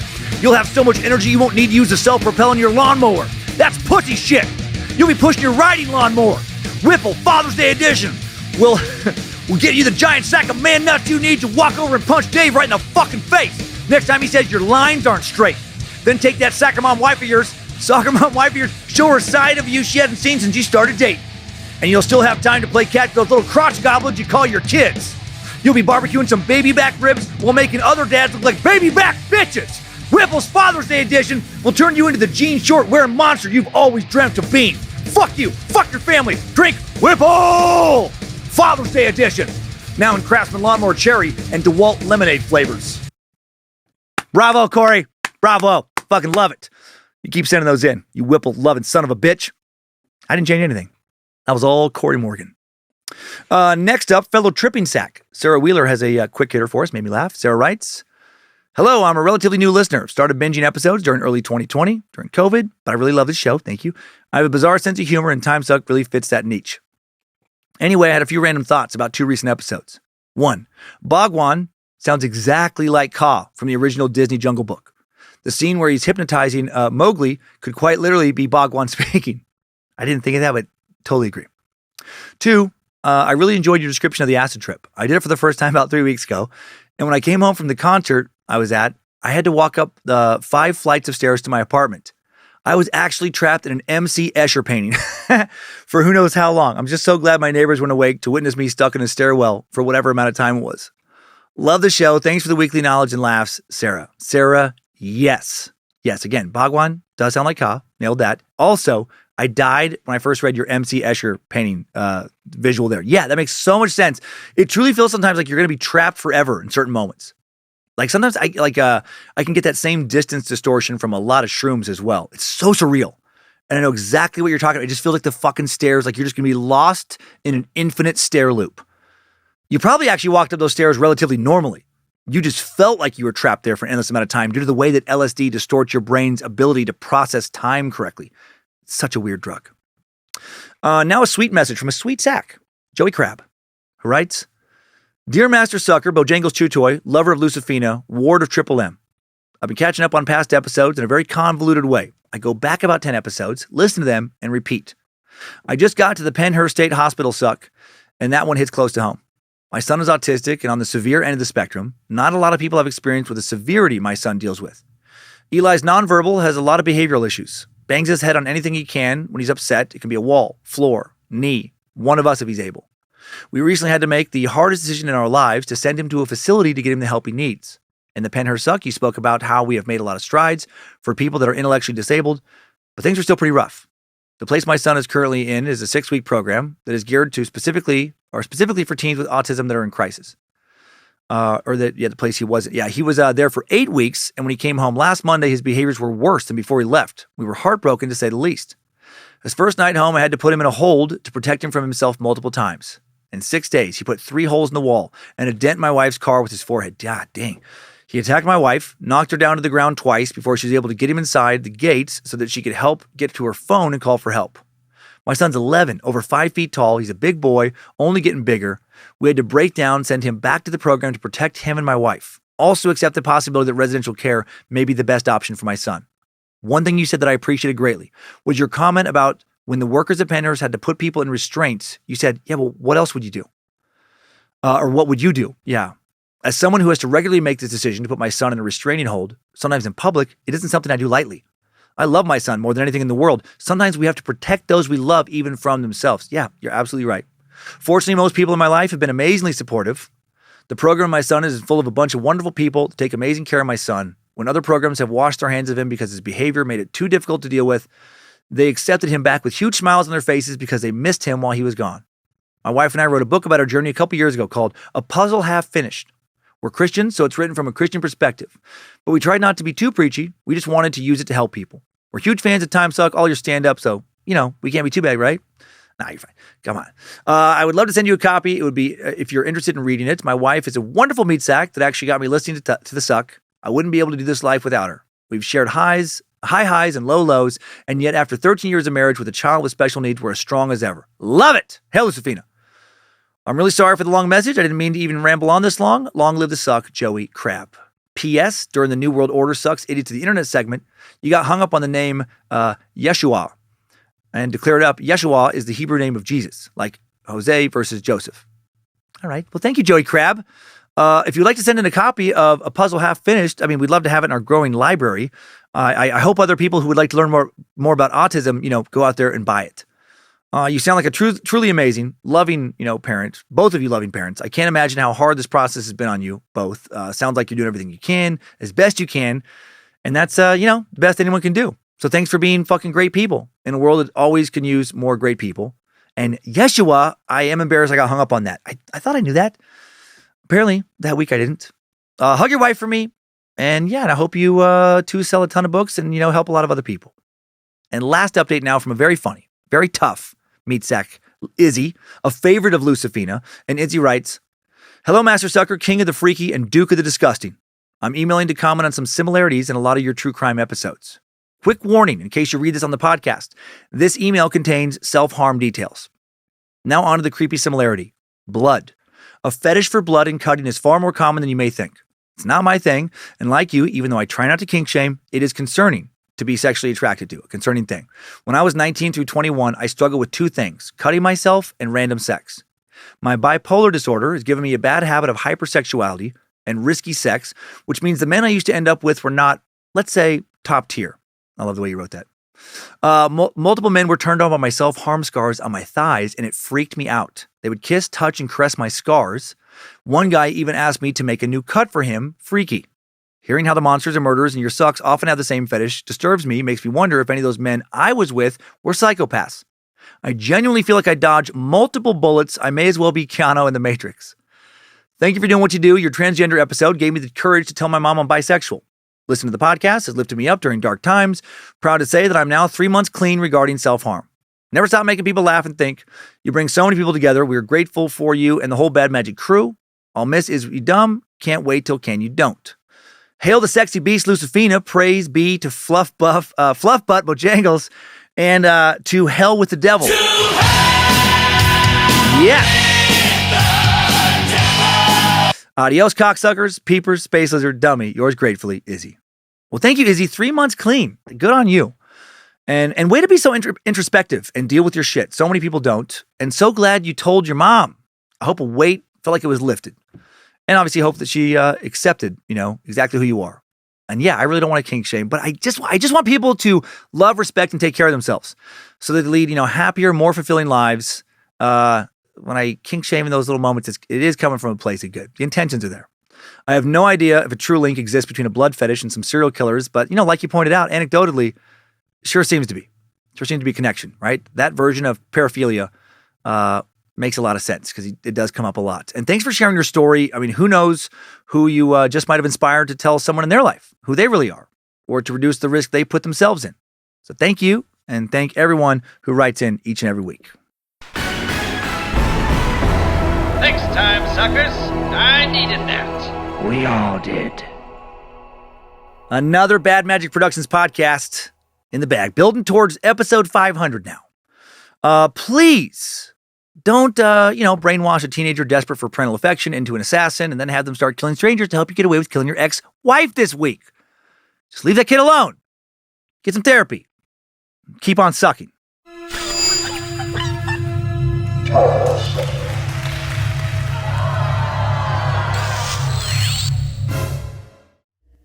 Mad Magic Productions. No. I don't think it'll be a problem. I think we can still get Papa John's as a sponsor. I mean, what did I say? Better ingredients, better murder. Okay, okay, yeah, that's. I mean, it's still getting their name out there. Better ingredients, better sniping. I think we have a real shot at them still, and I do want to look into Sure Shot, Auto Zone, or whatever the fuck they were, and see if we can do like a Sure Shot. Sure Shot, killing with pizza, Papa John's. I don't know, some kind of hybrid or something. No, okay. All right, well, sometimes ships sail.